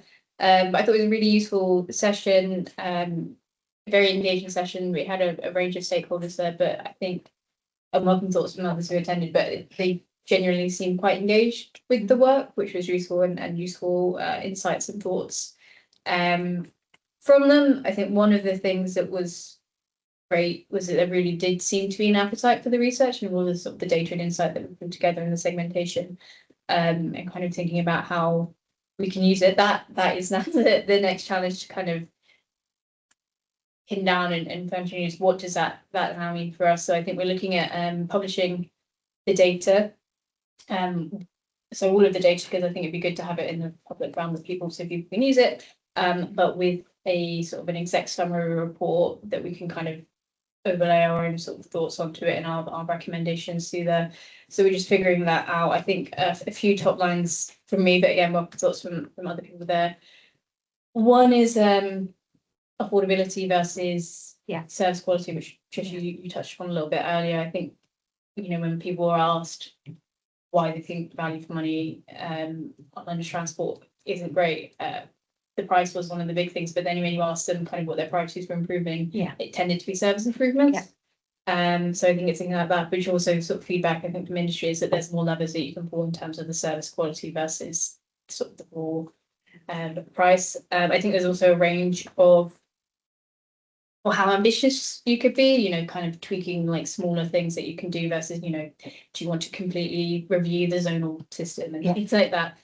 So I think it's thinking about what the appetite and opportunities for them are as well. So we're now just reviewing that and putting that together, but aiming to have something ready for autumn to go out there and start using it. But I think it will again obviously continue engagement with those stakeholders in the meantime. I can move on to the second one unless anyone pause on value money. Yeah. Lara. Really exciting to hear about the outcomes of the roundtable and that people are responsive to it, and it's really exciting. I was just thinking about the point that was in Michael's update about South Eastern Railway and about them displaying the Yes. contactless national rail fares on their websites, and that we're pursuing it with other operators to do the same. I think it's occurred to me. I also had a comment from a friend visiting from another city, which is that you don't necessarily know which are the cheaper routes to get to different parts of the same, like by using different modes of transport, so like rail versus tube versus Elizabeth line, and I don't know the extent to which that's already been considered in the value for money work, but I feel like when we're talking about that trade-off, it might not necessarily be, are we making things cheaper? It might be, are we making it really clear that there are cheaper ways to get to your destination? You know, so that then you're aware, actually, I can still get to this place. I just have to go by a longer route. It might take me 20 minutes, but it saves me a few pounds. But it's not adversely, I guess, in a sense. I mean, it affects income in a way, but it's not us. It's not saying we should prioritize, reducing fares over sort of quality of services.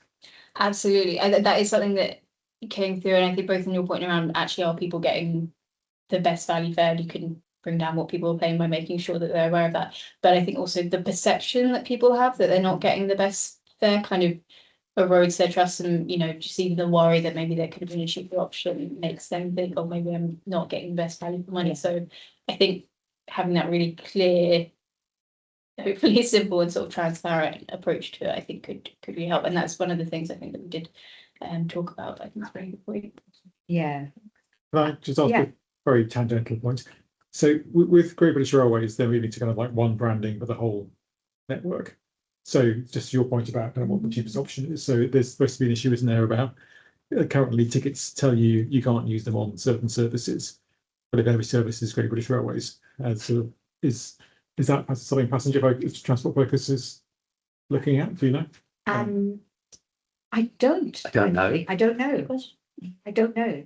Well, it's not all railways to start off with. There's still going to be open access operators. There aren't going to be full part. Yeah, but it's things like if you're going to Birmingham and you're using West Midlands, right? Yeah, they will have to. Yeah, They will have to. But that's part of the ticketing. The other part of. But if you're whether the consumer whether the passenger knows then which service is cheaper and how to avoid kind of confusion about if they've bought a ticket which is not you can't use on another route. The current ticketing system won't work if it's all branded as GBR. Yeah. I think there's a lot of ambiguity on that, and I think there's two different things. One is transparency, and another is genuine, actual, practical interoperability. Yeah. And I find it hard to imagine that you're going to achieve unlimited interoperability just because the service offer is so different from the different business units. But it's something for us to keep an eye on, I think, definitely. Cool, thank you. Anything else on value for money? Yeah, so Londoners want cheap travel, but not cheap and nasty travel. That's kind of we really hear that, right? So yeah. Always with the health warning that the segmentation work that was done by the researchers did highlight that, notwithstanding that the general message, there are some parts of the community for whom price is a real problem, and ideally want something to be done about it. Yeah. And it then takes you into the territory of how might one develop targeted interventions focused on particular groups of users who are particularly challenged by price. And lack of control, or lack of agency. Lack of agency, yeah. That's right. I was going to add a point that we probably have discussed before and I don't want to add more to your list. But is there an opportunity, and also thinking about the strategy work you did about commissioning work with interim temporary resources, etc. For the value of money, is it will it be interesting to look at internationally what does it look like in other countries? Is it just a London thing, or are people more in tune with other countries and in other countries? Is it cheaper? How do they do it? What does the model look like? Just a standalone piece of research to get us a benchmark outside of the country. Just a thought. So as far as TfL provided services are concerned, research has already been done, and I think it's commissioned by TfL to show that TfL services are amongst the most expensive in the world. Okay. Amongst the most expensive. That's particularly the case for tube. I'm not sure it's quite the same for bus, to be fair. Anyway, there's analysis of that sort. That doesn't cover national rail services in and out of the capital. Hand on heart, I'm not sure doing that work would be a priority. I think given that, doing further work, particularly with regard to TfL services, I don't think that would give us much more than we already know about in terms of comparison of London prices versus other prices for transport. I think. Okay, if there's research done already, then obviously we don't need to. Yeah, I think so. I mean, I think there are other things for us to pursue, practical things around. Picking up Lara's point, the quality of information that is out there that give people confidence that they can make a choice confidently between different modes to go from A to B. If we're allowed to have hobby horses here, just for a moment, I think the thing that London needs to watch out for in terms of global cities is that they're leapfrogging them in terms of some of the ticketing pieces and the use of technology and the ways in which. So London was massively ahead initially, but other cities are doing really, really interesting things on integrated transport and end-to-end journey planning and how the bus and the metro and the train network are all working together. And those be definitely. Alex, we should go on tour. Let's go on tour. Just we start with New York. Geneva's pretty good at this time of year. The board? Yeah. I mean, your general point is which is we don't often, in our work program, look outside. That's a really powerful one. I really like that. Not sure this is the one. This is particularly the question to go after, but let's. I think we're very busy. So if we're not for price for those things, digital, the tech, the whatever else, kind of just knowing that is good to get out of our little London world. Yeah, I couldn't agree more. Brilliant, thank you very much. Okay, is that enough of value for money? I'm just aware we're cracking on. Alex? Yeah, next thing was just around live reliability on TfL's network. So just wanted to pick this out because it was in a massive arriving, and I know something that we've spoken about before. So for context, last year in particular, there was a real increase in lifts being unavailable on TfL network. I think there were particular stations where it went particularly high, and a lot of that increase was due to staffing issues. So they didn't have chart staff who were trained on this specific skill set available at all of these stations, and if they're not available, then the lift can't be in operation. We met with them a few weeks ago now for an update on that, and it's positive news. So it's still happening to an extent, but it has sort of quite dramatically fallen. I think the work that they've been doing both to mitigate the issues at particular stations, but also longer term recruitment seems to be paying dividends now. But we'll obviously add the caveat that it's not gone as an issue yet, so going to keep monitoring it and see how that goes. I think particularly over summer holidays when staff are new, more likely to get people going on holiday, and that can cause rota issues. So keeping an eye on it over there, but it does seem positive. We'll just the other caveat is that that's sort of lift issues caused by staffing, but I think there's still the sort of longer term question in terms of lift reliability on the mechanical side of things, and I think it seems to be sort of fairly stable at the moment, but I think there are questions, particularly given the maintenance renewals funding is not enough to keep everything at a steady level. That's something to keep an eye on. Basically, will that potential underinvestment in keeping these things running, will that start to have an impact on how available they are, breakdowns, all that sort of thing. So it seems to be okay at the moment, but I think it's definitely something that would like to keep an eye on. So Alex, we worried this one quite a lot. So we had discussions around the board table. Eddie raised it with the commissioner. I think we should take a moment and say this got better. And I think we should take some credit for that. So well done.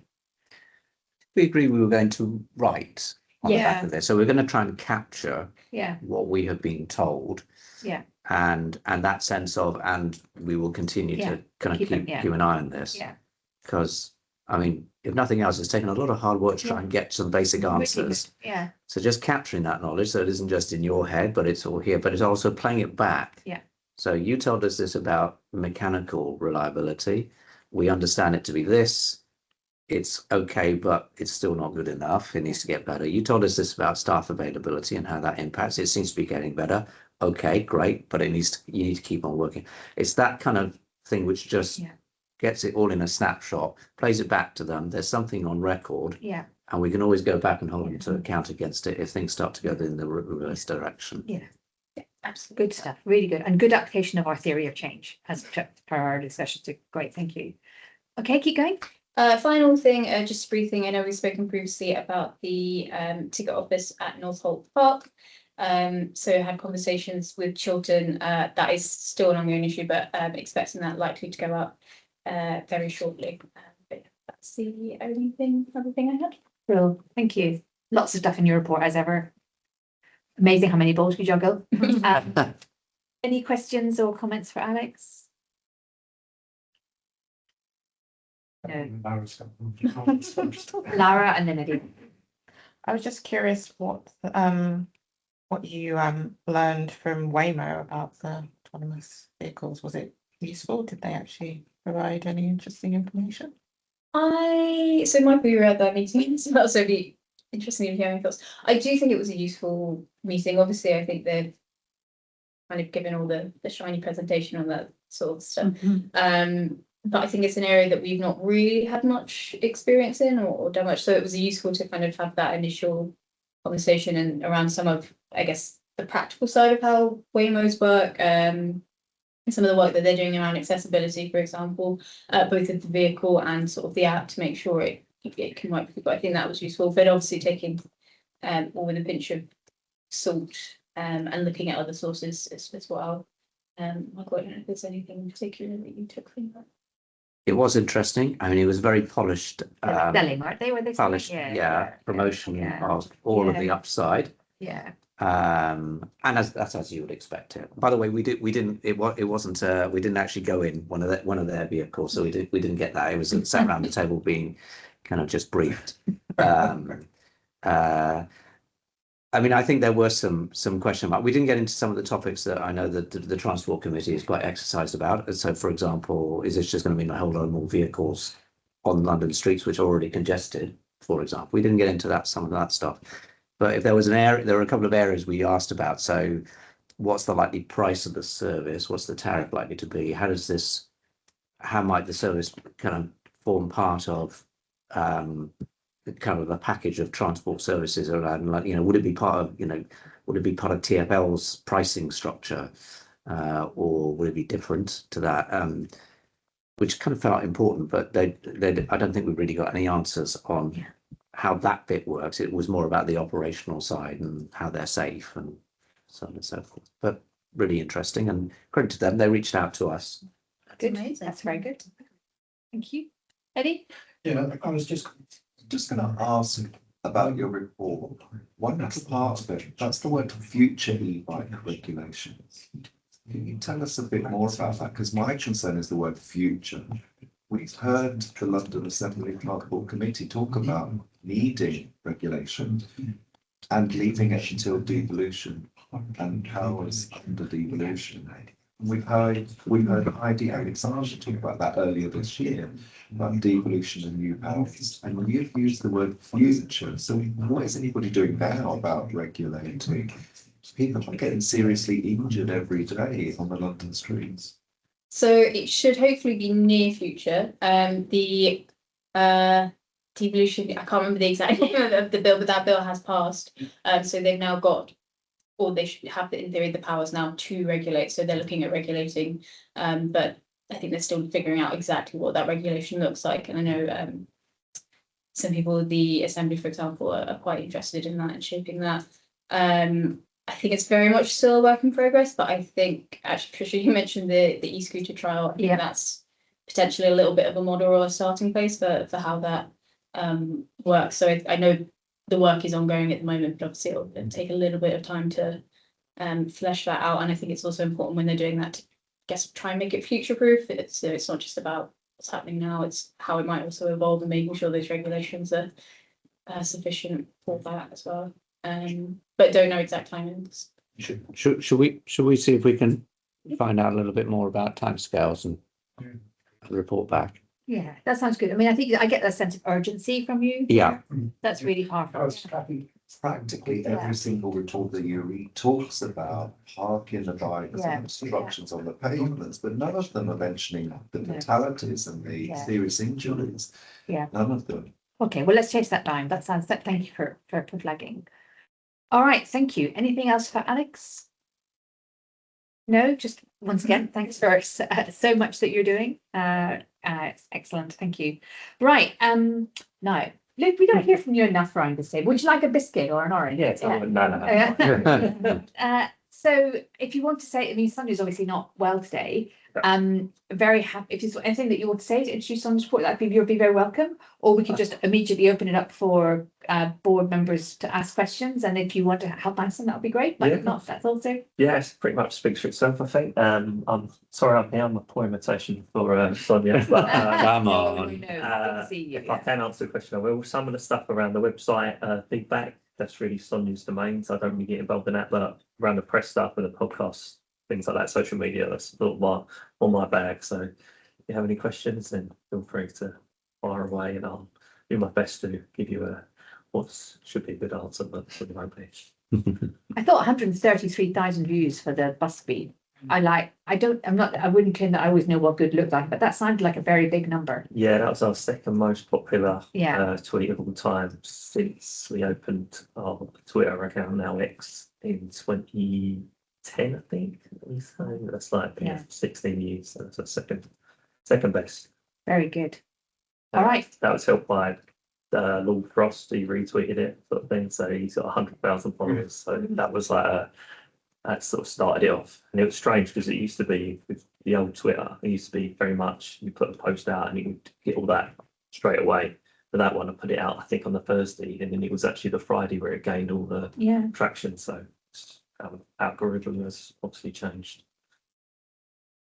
Great. And so the second most read one was the 100. Is that right? On the air conditioning tubes. Yeah. Oh no, so that was the second most popular one. And the first one was one from a few years back. That was just picked it. But that one, the one about the tube, that one did well as well, about the air conditioned underground trains sort of thing. It was just like most of the operators, they put out like a thing about water, carry water with you, things like that. For it's sort of a little bit like nannying and that sort of thing. So I thought I'll do something maybe a little bit more useful and interesting. And yeah, it did quite well. So that was good. Thank you. Any questions or comments on it's a very clear report? I can give you a little bit more on the podcast if you like. That would be excellent. Yeah. So thank you for all the photos. That's right. So in terms of how we rank, obviously we're not a Joe Rogan or a Stick to Football or anything like that. We're not going to be getting millions and millions of views. But in terms of all podcasts, we're in the top 25% globally. Our podcast is. And also another globally, globally, 25%. That's 25%. Yeah, that's crazy. I mean, in a good way. That's That's amazing. And so you think, but you look at the numbers, you think, oh, they're quite small. But then for us, as a sort of like a niche sort of podcast, Transport London sort of oriented, it's not bad. And then when we first started, we were also and ahhing about whether we just do it as an audio podcast or video. And I was sort of pushing for video because it's sort of coming along. And actually, our audience is majority video. So it's 60, it ranges between 60 and 75% per episode is video over audio. So, and that seems to be growing. So it seems to be podcasts sort of turning into this sort of like almost like a TV show for people that are sort of into their programs or things. All podcasts seem to be going very visualised now, even the ones that were audio only. Apple have just changed their thing. So they've recently they've gone a big push on video, but their thing is like you upload it through like a directory and it all sends out. So I do an audio version that I send through a directory and I put a video version out for YouTube and Spotify, but because the audio I can cut out all the little ums and ahs and all the little things to make it a bit more nicer to listen to, but you can't do that so much in the video. So I'm still looking into it, but yeah. Well, thank you. Eddie? Yeah, really. I really liked the post that you had on LinkedIn last week about the editing of the video, and it just shows you how much work goes into each one of those episodes. So thanks for your work. It's really obvious that it is having an impact as well. So well done. Yeah. Thank you very much. I appreciate it. Appreciate that, Eddie. Thank you. Yeah. Yeah, I love that. I think the tone is really nice, really engaging. And I don't think it's for saying Yeah. now, but in terms of detail, but we are obviously starting to think about the next episodes. Yeah. So we've got some ideas in mind. I don't think it's for showing at the moment, but yeah, we want to build on this, keep it going. Have a board member or two interested in that. Brilliant. Involved. Okay, well, I think you've got some happy campers here. So thank you very much for coming along. It's lovely to see you. I'll have to come back. Yeah, If come you back thought anytime. about this. Yeah. Having said that, you weren't here for the bit that earlier in the conversation we go. We really love our comms channel and we want more next year, more. So, so more to come on that. But thanks so much, Luke. Thanks, Luke. All right. Thank you very much. That takes us on to casework. Susan. Thank you. So just a few things to highlight. So for the 6 months last year, I think from July around to March, I saw such a steady increase in London TravelWatch appeals, more than the last time I'd seen that number was prior to the pandemic. And then as I made that statement, the numbers just fell off a cliff. And yeah, so, but they are starting to increase. And I had a quick look this morning, and the first 2 weeks of this quarter, because obviously we've only just started it, we're about 26% busier than we were at the same time last year. So it looks like we're going to start ramping up again. It has been busier month on month since April, but that will increase.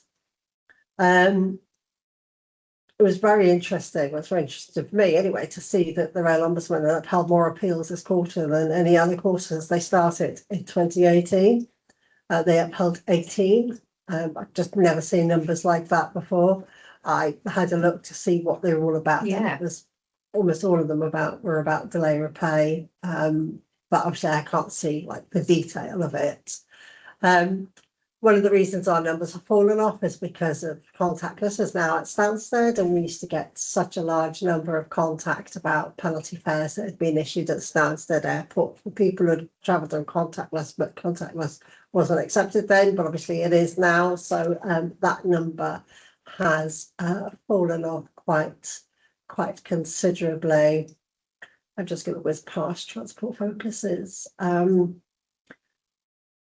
Transport focuses things. So TfL, our casework is wildly varied. I don't really see much similarity in anything we get. Yes, we get a few penalty fares, we get a few bus driver complaints, we get some unhappy but few.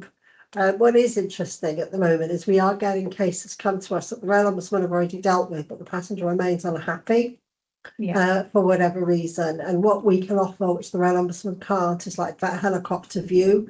So we would know, for example, that some of the problems that GTR have is because they operate using dual, they use two different sources to pull in the electricity onto their trains. And that means that there's more opportunity for things to break down. They've also got the Welling Viaduct, which is a real bottleneck for services, which can also cause problems. So this is the kind of information we can provide. And then from what you saw that Trevor provided earlier, we've had complaints about the Metropolitan line, and we can clearly see from what Trevor's provided, the severe drop in performance on the Metropolitan line, and that it's recovered, so we can provide some reassurance when we speak to passengers who are concerned, who live on that line and have experienced disruption.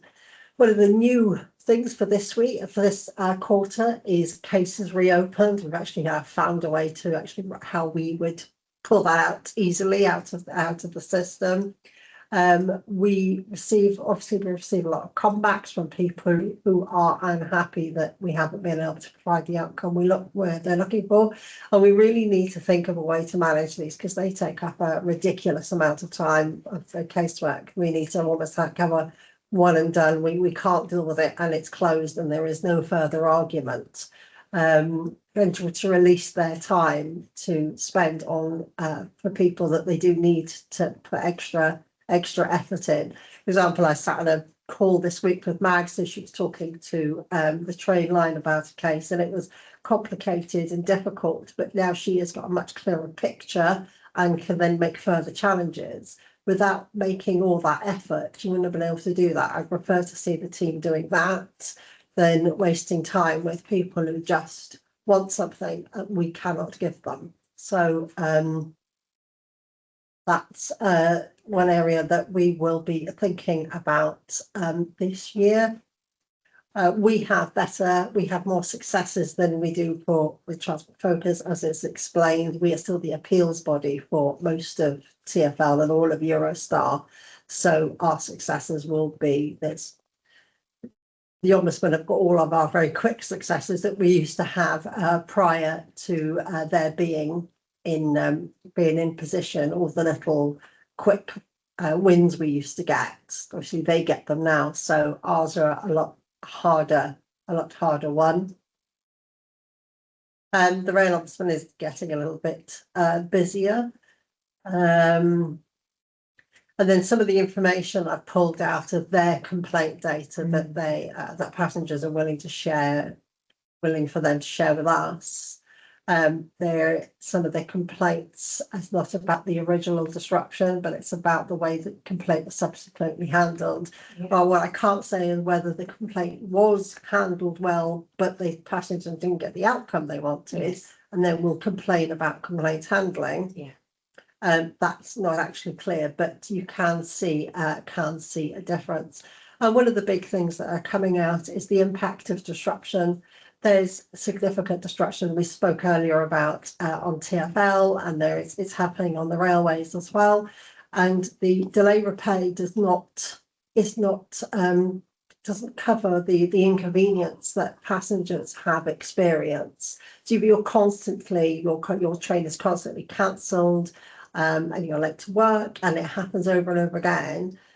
The train may only be delayed, say, for 30 minutes, so you may only be entitled to £1.75, and that doesn't reflect the inconvenience or the stress that consistent problem has caused. In the past, there was, I think it was about 2016, I think it was Southern had a huge amount of disruption, and it was agreed at that time that passengers who had season tickets and those who could show that they travelled on a regular basis with Southern, there was a package agreed by the government to give them additional money. Whether that happens again, but in some places it is particularly challenging. There are some stations obviously in London there that are class of journeys that frequently take disputes over the ownership of route resolution. Now, yeah. The complaints handling process should be that the TOC hands off to the next one and says, here is Mrs. Jones, she's complaining about blah, blah, blah, you'll respond to them. But they keep getting passed around, and this falls outside of the Rail Ombudsman. So this is where we step in, and we just, because we know people, we just copy everybody in and sort it out, because it shouldn't actually sit with us because it's not yet an appeal. But we can't just keep walking away from people. Somebody has got to help when they're just being passed around. And the other thing that came out of my interrogation of the Rail Ombudsman data was how much effort is spent into disputing sums of only a few pounds. Now, I'm not saying that somebody should be given the money if they're not entitled to it, but I don't know why they're spending so much time and effort disputing it if you're not entitled to it. that's it. Yeah. Then the passenger has the appeals process to follow. Spending all this time is a huge amount of resource to continually say no. Yeah. The new survey is up and running. I trialed it. We've been trialing it for the last few months, and it's great. And we're getting quite good feedback. From Q2, I'll be able to separate those out into Transport Focus and London TravelWatch, so you'll see different charts again. That was because it would be obviously people responding to London TravelWatch cases and Transport Focus. Thank you, Eddie. We wrote a much more positive survey following your comments, and it really has helped. It's really made a difference. We've seen more comments like, I know you couldn't help, but thank you for trying. We've seen more of that come in. So I'm very appreciative of that. We have had some very, very challenging people over the last few months. It's been very difficult. Mags gave me an email last week, and it was horrific what the passenger had said to her, and it's trying to remember that they deal with that and then they have to show empathy for the next person, and that's very, very difficult. So it's recognizing that and supporting them where possible. At the moment, I've got an objective, so we will get new phones, and we're looking to get a recording app on them. So when the team ring out to people, they can record that call. They don't need to record all of their calls. The Transport Focus are happy that we're using this app. I've done a DPIA assessment for it and handed that off.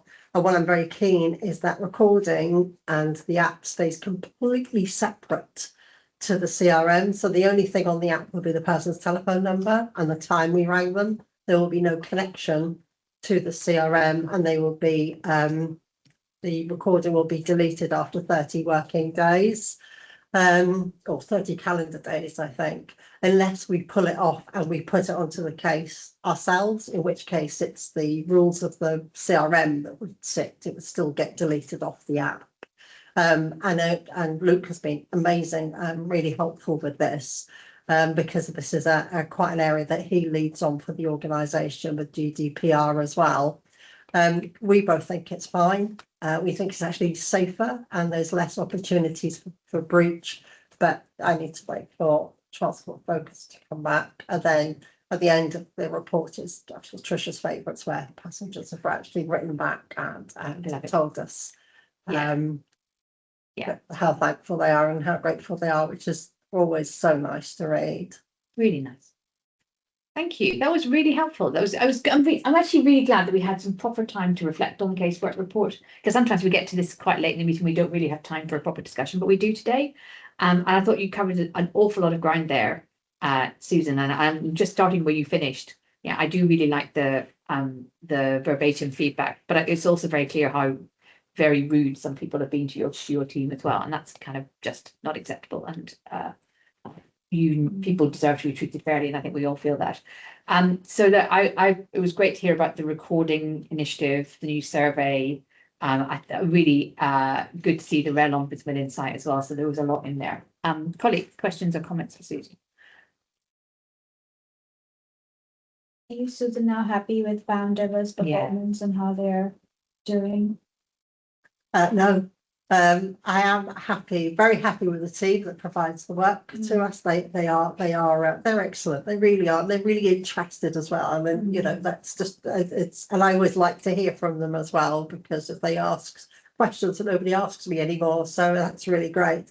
They have changed the team leader, who is somebody I can contact. She is much better. She's a lot more responsive, and so I'm very hopeful that going forward from now, that will be a lot better. It is just difficult. Then I think they're learning themselves about things like FOI. You can't just say, "Oh, we'll get back to you." You have to come back and formally say, "I've received this. Thank you very much. We will get back to you by this date." And that's the kind of thing that was missing. But I did raise them. It's Transport Focus contracts. So I raised it to Transport Focus and said, "You need to resolve this because of we had one FOI when we were down to the last half hour before it went out to try to get that data, and it was caused so much stress that we didn't need at the time. We did get it out on time because we managed the freedom of information requests for Transport Focus as well. So that was a little bit stressful, but I'm hopeful that that's not going to happen again. But yeah, it's their contract, so I try not to worry about it anymore and hand it over to those who manage Is it. Linda the person you're counterpart there? Is it Linda? In Transport Focus, no, Linda retired a couple of years ago, so it'd be Catherine. It was Natasha, but she's moved on to Okay. GTR, so it's Louise Collins, and I've known Louise Collins since I've. Are they being responsive to your suggestions of picking things up and acting on it? For that, yeah. I mean, it's not a Transport Focus target. It's the Information Commissioner's office. There is no argument it has to go out. So yeah. But I think Priya's trying to nudge you in the how are things with Transport Focus traction more generally. Yeah, and I'm trying to. Yeah, It's something we have to keep an eye on. to manage Yeah, and spend quite a lot of time to make work. thank you. Eddie, I think you had a question. Yeah, well, yeah, so that was. It's a little bit strategic and probably not for this meeting, but I'm just wondering, is there any scope to look at the demographics of the people that are using the casework service who are supported by you? I'm thinking about how that would inform policy, which you talked about as a group last week. I'm thinking about value for money, particularly. How many of those people are in lower socioeconomic groups? And how does that link in with the impact of the disruption which you mentioned in the report? Great question. So how much do we know about the demographics of our? We stopped Field. asking Oh, because of the reason we stopped asking is we weren't getting any responses. Is a survey should be no more than 10 questions, less if you can. When you throw in demographic questions, you're actually got to take up the space of ask them about the service, or you add on the questions. Now you can make it so it's the passenger's choice whether they complete it or not. That would be an option, and that would be, I think, the preferred option I'd go down. On the other hand, a lot of the questions we ask, I know what the answer is going to be. Our charts haven't really changed. We could take off 5 questions and actually change them to be more demographic. And I would be quite keen to do that because we're constantly sitting at very high percentages of satisfaction with passengers, and we're always going to get those who are unhappy with us, and there is nothing I can do about that. So rather than waste time seeing that all the time, it might be better. And the other thing, as far as London TravelWatch is concerned, now the surveys have separated, we can basically do what we want. We don't have to follow what Transport Focus are doing, or get permission or get agreement rather than permission to do that. So I would be keen to change it up at any point if we wanted to just change it over a quarter to see what happens. That could be, Yeah. that's a really good idea. I mean, dip sampling from demographics over a quarter feels like a really good suggestion. Yeah. I mean, I can tell you that historically it's always been men over the age of 50 who have given us the majority. We never used to really get a lot of feedback from like bus users and things like that. They just don't fill in the survey. Yeah. So I think let's take away an action of thinking about maybe dip sampling for not getting performance feedback for a quarter, and maybe dip sampling to understand our user groups a bit more. That would be, thank you, really good suggestion. Other questions or comments for Susan? Sarah? You said something at the beginning, I didn't quite catch it, about having to keep on going back and forth. And is it with the people who put in the appeal that you're? Yeah. So let's just sort of give you like a very quick example. So we got revenue protection. Somebody's got penalty fares. We tell them at the outset, we are not part of this process, but we'll try to help you if we can. And we've looked at it, and we may have asked the top to consider, and the top said no. So we go back and say no, and they will come back, and then they quote regulations, and they say, well, they want us to legally test it. We're constantly going back, and we don't do that. We can't do that. We can't help you. well, I want to escalate it, there's no way to escalate it to, that's it, you've gone through the official appeal process, we are not part of that. And that's, but we're required to go back over and over again.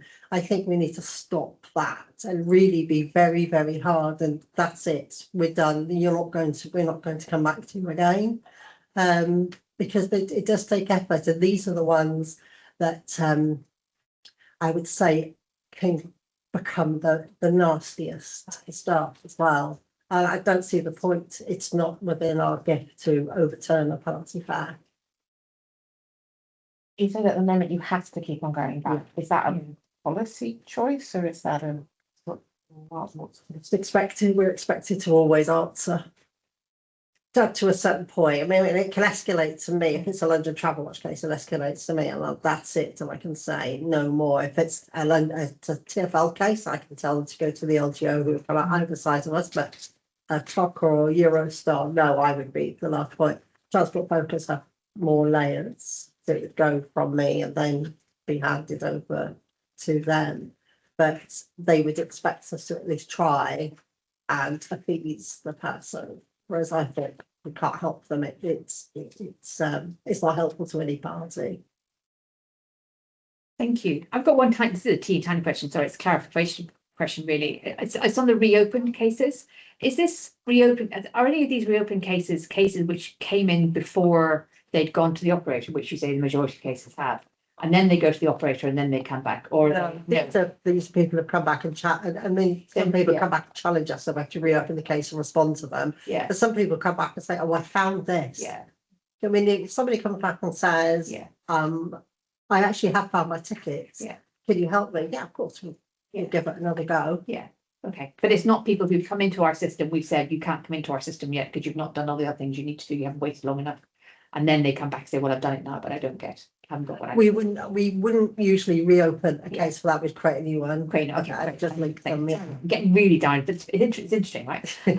Any further questions for Susan? Thank you, Susan, very much for the rich report and the very clear presentation. And thank you, and again, like always, just say thank you back to the team, because there's a lot of really great feedback here, and where it's not great, it's also thank you to the team for that as well. But thank you. Thank you. Right, Shahid, thanks for being so patient. Good to see you. Finance report. So we are in month 3.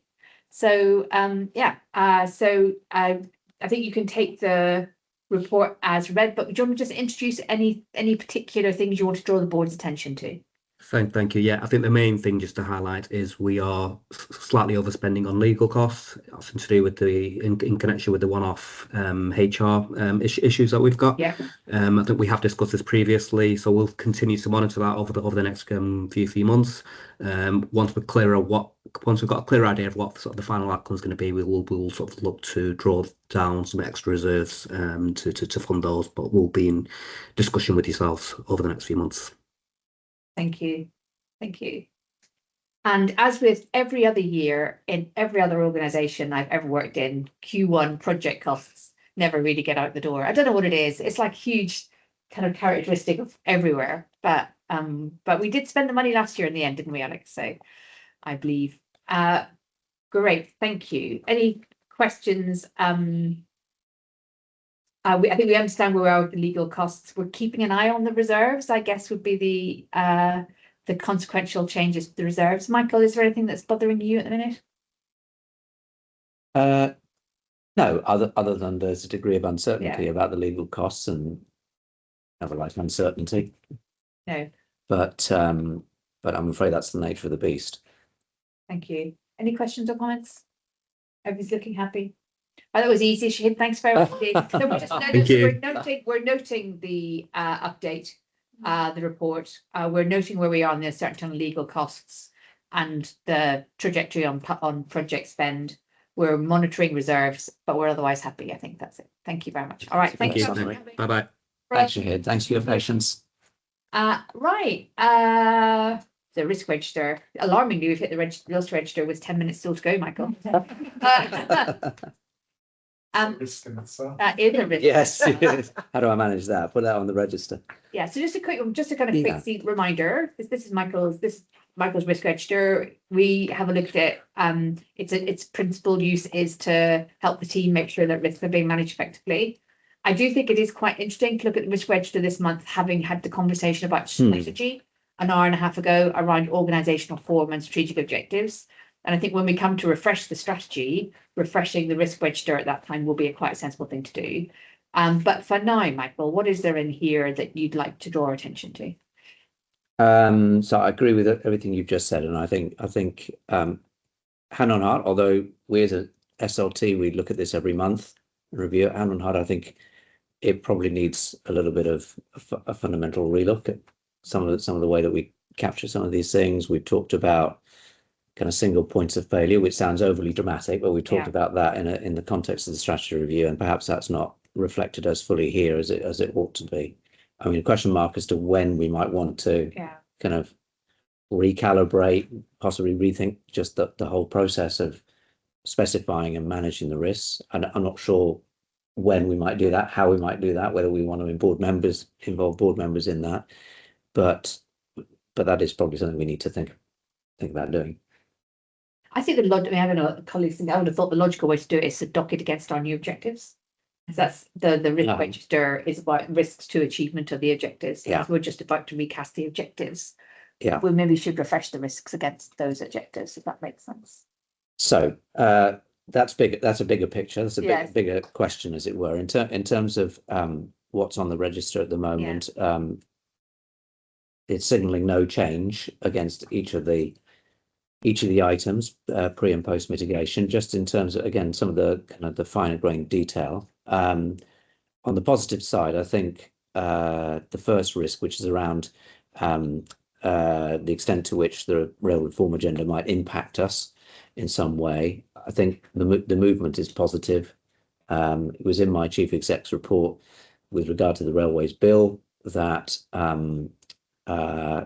we have been talking to one of the peers to table some amendments on our behalf, given our interest.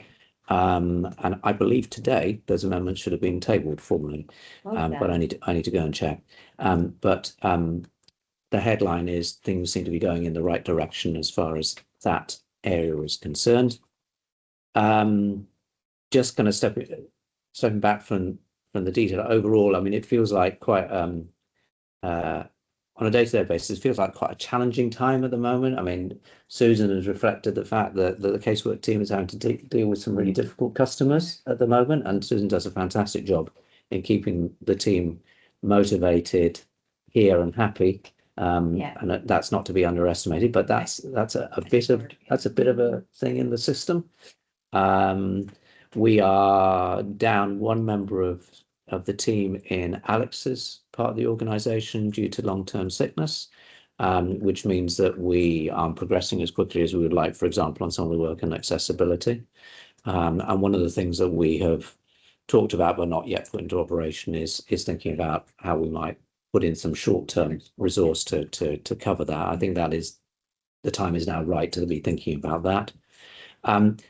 These are just ways of saying that, you know, beneath these headlines and kind of no sense that it's just been quite tight, I think, at the moment in terms of day-to-day operations. We've talked separately about some of the calls on my time, which are taking me away from some of the kind of higher value work that we'd like to do in terms of just being out there and advocating with on behalf of customers. So that would be the subtext, I would say, to the picture that this register is painting at the moment. What's the response to that? Working hard. And ruthless prioritisation. Probably need to be more ruthless, if I'm honest, than we are at the moment. And also looking at opportunities, for example, to do things differently. The outsourcing of our HR support is one of those examples. But yeah, and the organisation is doing fine. But you as with any other small organisation, you've got to keep on. You've got to keep on working on it. You've got to keep an eye on it. Yeah. That was very candid, actually, and really helpful to be so straightforward about that. And I think, I recognise the picture you're describing. I mean, Look, that could be just me having had a hard week. Well, But I mean, just Susan and Alex, do you want Yeah. to come in on that? Yeah. Yeah, it's been an absolute nightmare for the last couple of months. It's been so difficult and it's not for one reason. There's just so many things that are affecting us, I would say, as the management team. And I'm trying very hard not to make sure that doesn't cascade down to let the staff, function and be happy and comfortable. It is very challenging. There's so many pulls in your time, and all of them seem to be fairly urgent. So trying to streamline that and be very strict is difficult. But there's lots of good things happen as well, and let's try not to lose sight of that and just be bogged down by negativity. For sure. Yeah. Alex? Yeah, I think I broadly agree with the picture, but I guess as Susan said, focusing on the positives, I think even despite some of those challenges and those difficulties, I think there are areas that we are making good progress and sort of positive stuff is happening. I also think a nice thing about the organisation is I feel everyone's kind of pitching in where they can, which is helpful as well. But yeah, I think busy time. Yeah. That's turned into quite a useful conversation. I don't know whether anybody wants to feed in. I mean, I guess I would just I like the fact that looking at the risk register, there are definitely things which are less worrisome than we might have expected them to be, including the current state of the relationship with the Assembly. Correct. The reputation and the campaign and communications activities is very good. Where the really successful work, Michael, that you've led on getting us in the right place in the VEL legislation to preserve our statutory responsibilities. So there's a lot. If you look across these list of risks, there are some things where action has been taken and the mitigation has had impact. So I wouldn't want to finish the meeting feeling terrible. Absolutely right. And yet the fragility points that you and Susan make and that Alex reinforces are very well made. So let's not duck them. Yeah, and all supports the conversation we're having earlier about strategy review. Okay, agree. Is there anything? How can we help? Yeah, I was just going to say that if there's anything we can do in the short term to help out in any way, please don't hesitate to ask. Thank you. I think you're all helping a lot, actually, to be honest. I've seen people pitching up in different formations for multiple different kinds of events and contributing really powerfully. So thank you for all of that. Great. Thank you very much. A or B, I've got one quick one, which Kath wasn't going to let me forget. So with apologies, I'm going to have to shift the time of the November meeting. I realise that's a while away. It's rather than 10 till 1, it'd be great if we could do it 12 till 3. Just the reason is I've been offered a speaking slot at the DFTO board, which is not an opportunity that comes around very often. And but I haven't actually cleared this with the budget holder yet, but I'm hoping we can manage a sandwich, given that it's 12 till 3. But we'll send round an updated scheduler after the meeting. Any final other business? No, thank you all very much. Thank you all very much. Have a good afternoon. Thank you, everyone. Yes, Thank you everyone for the lovely, wonderful papers. lovely, wonderful paper, is it? We'll see.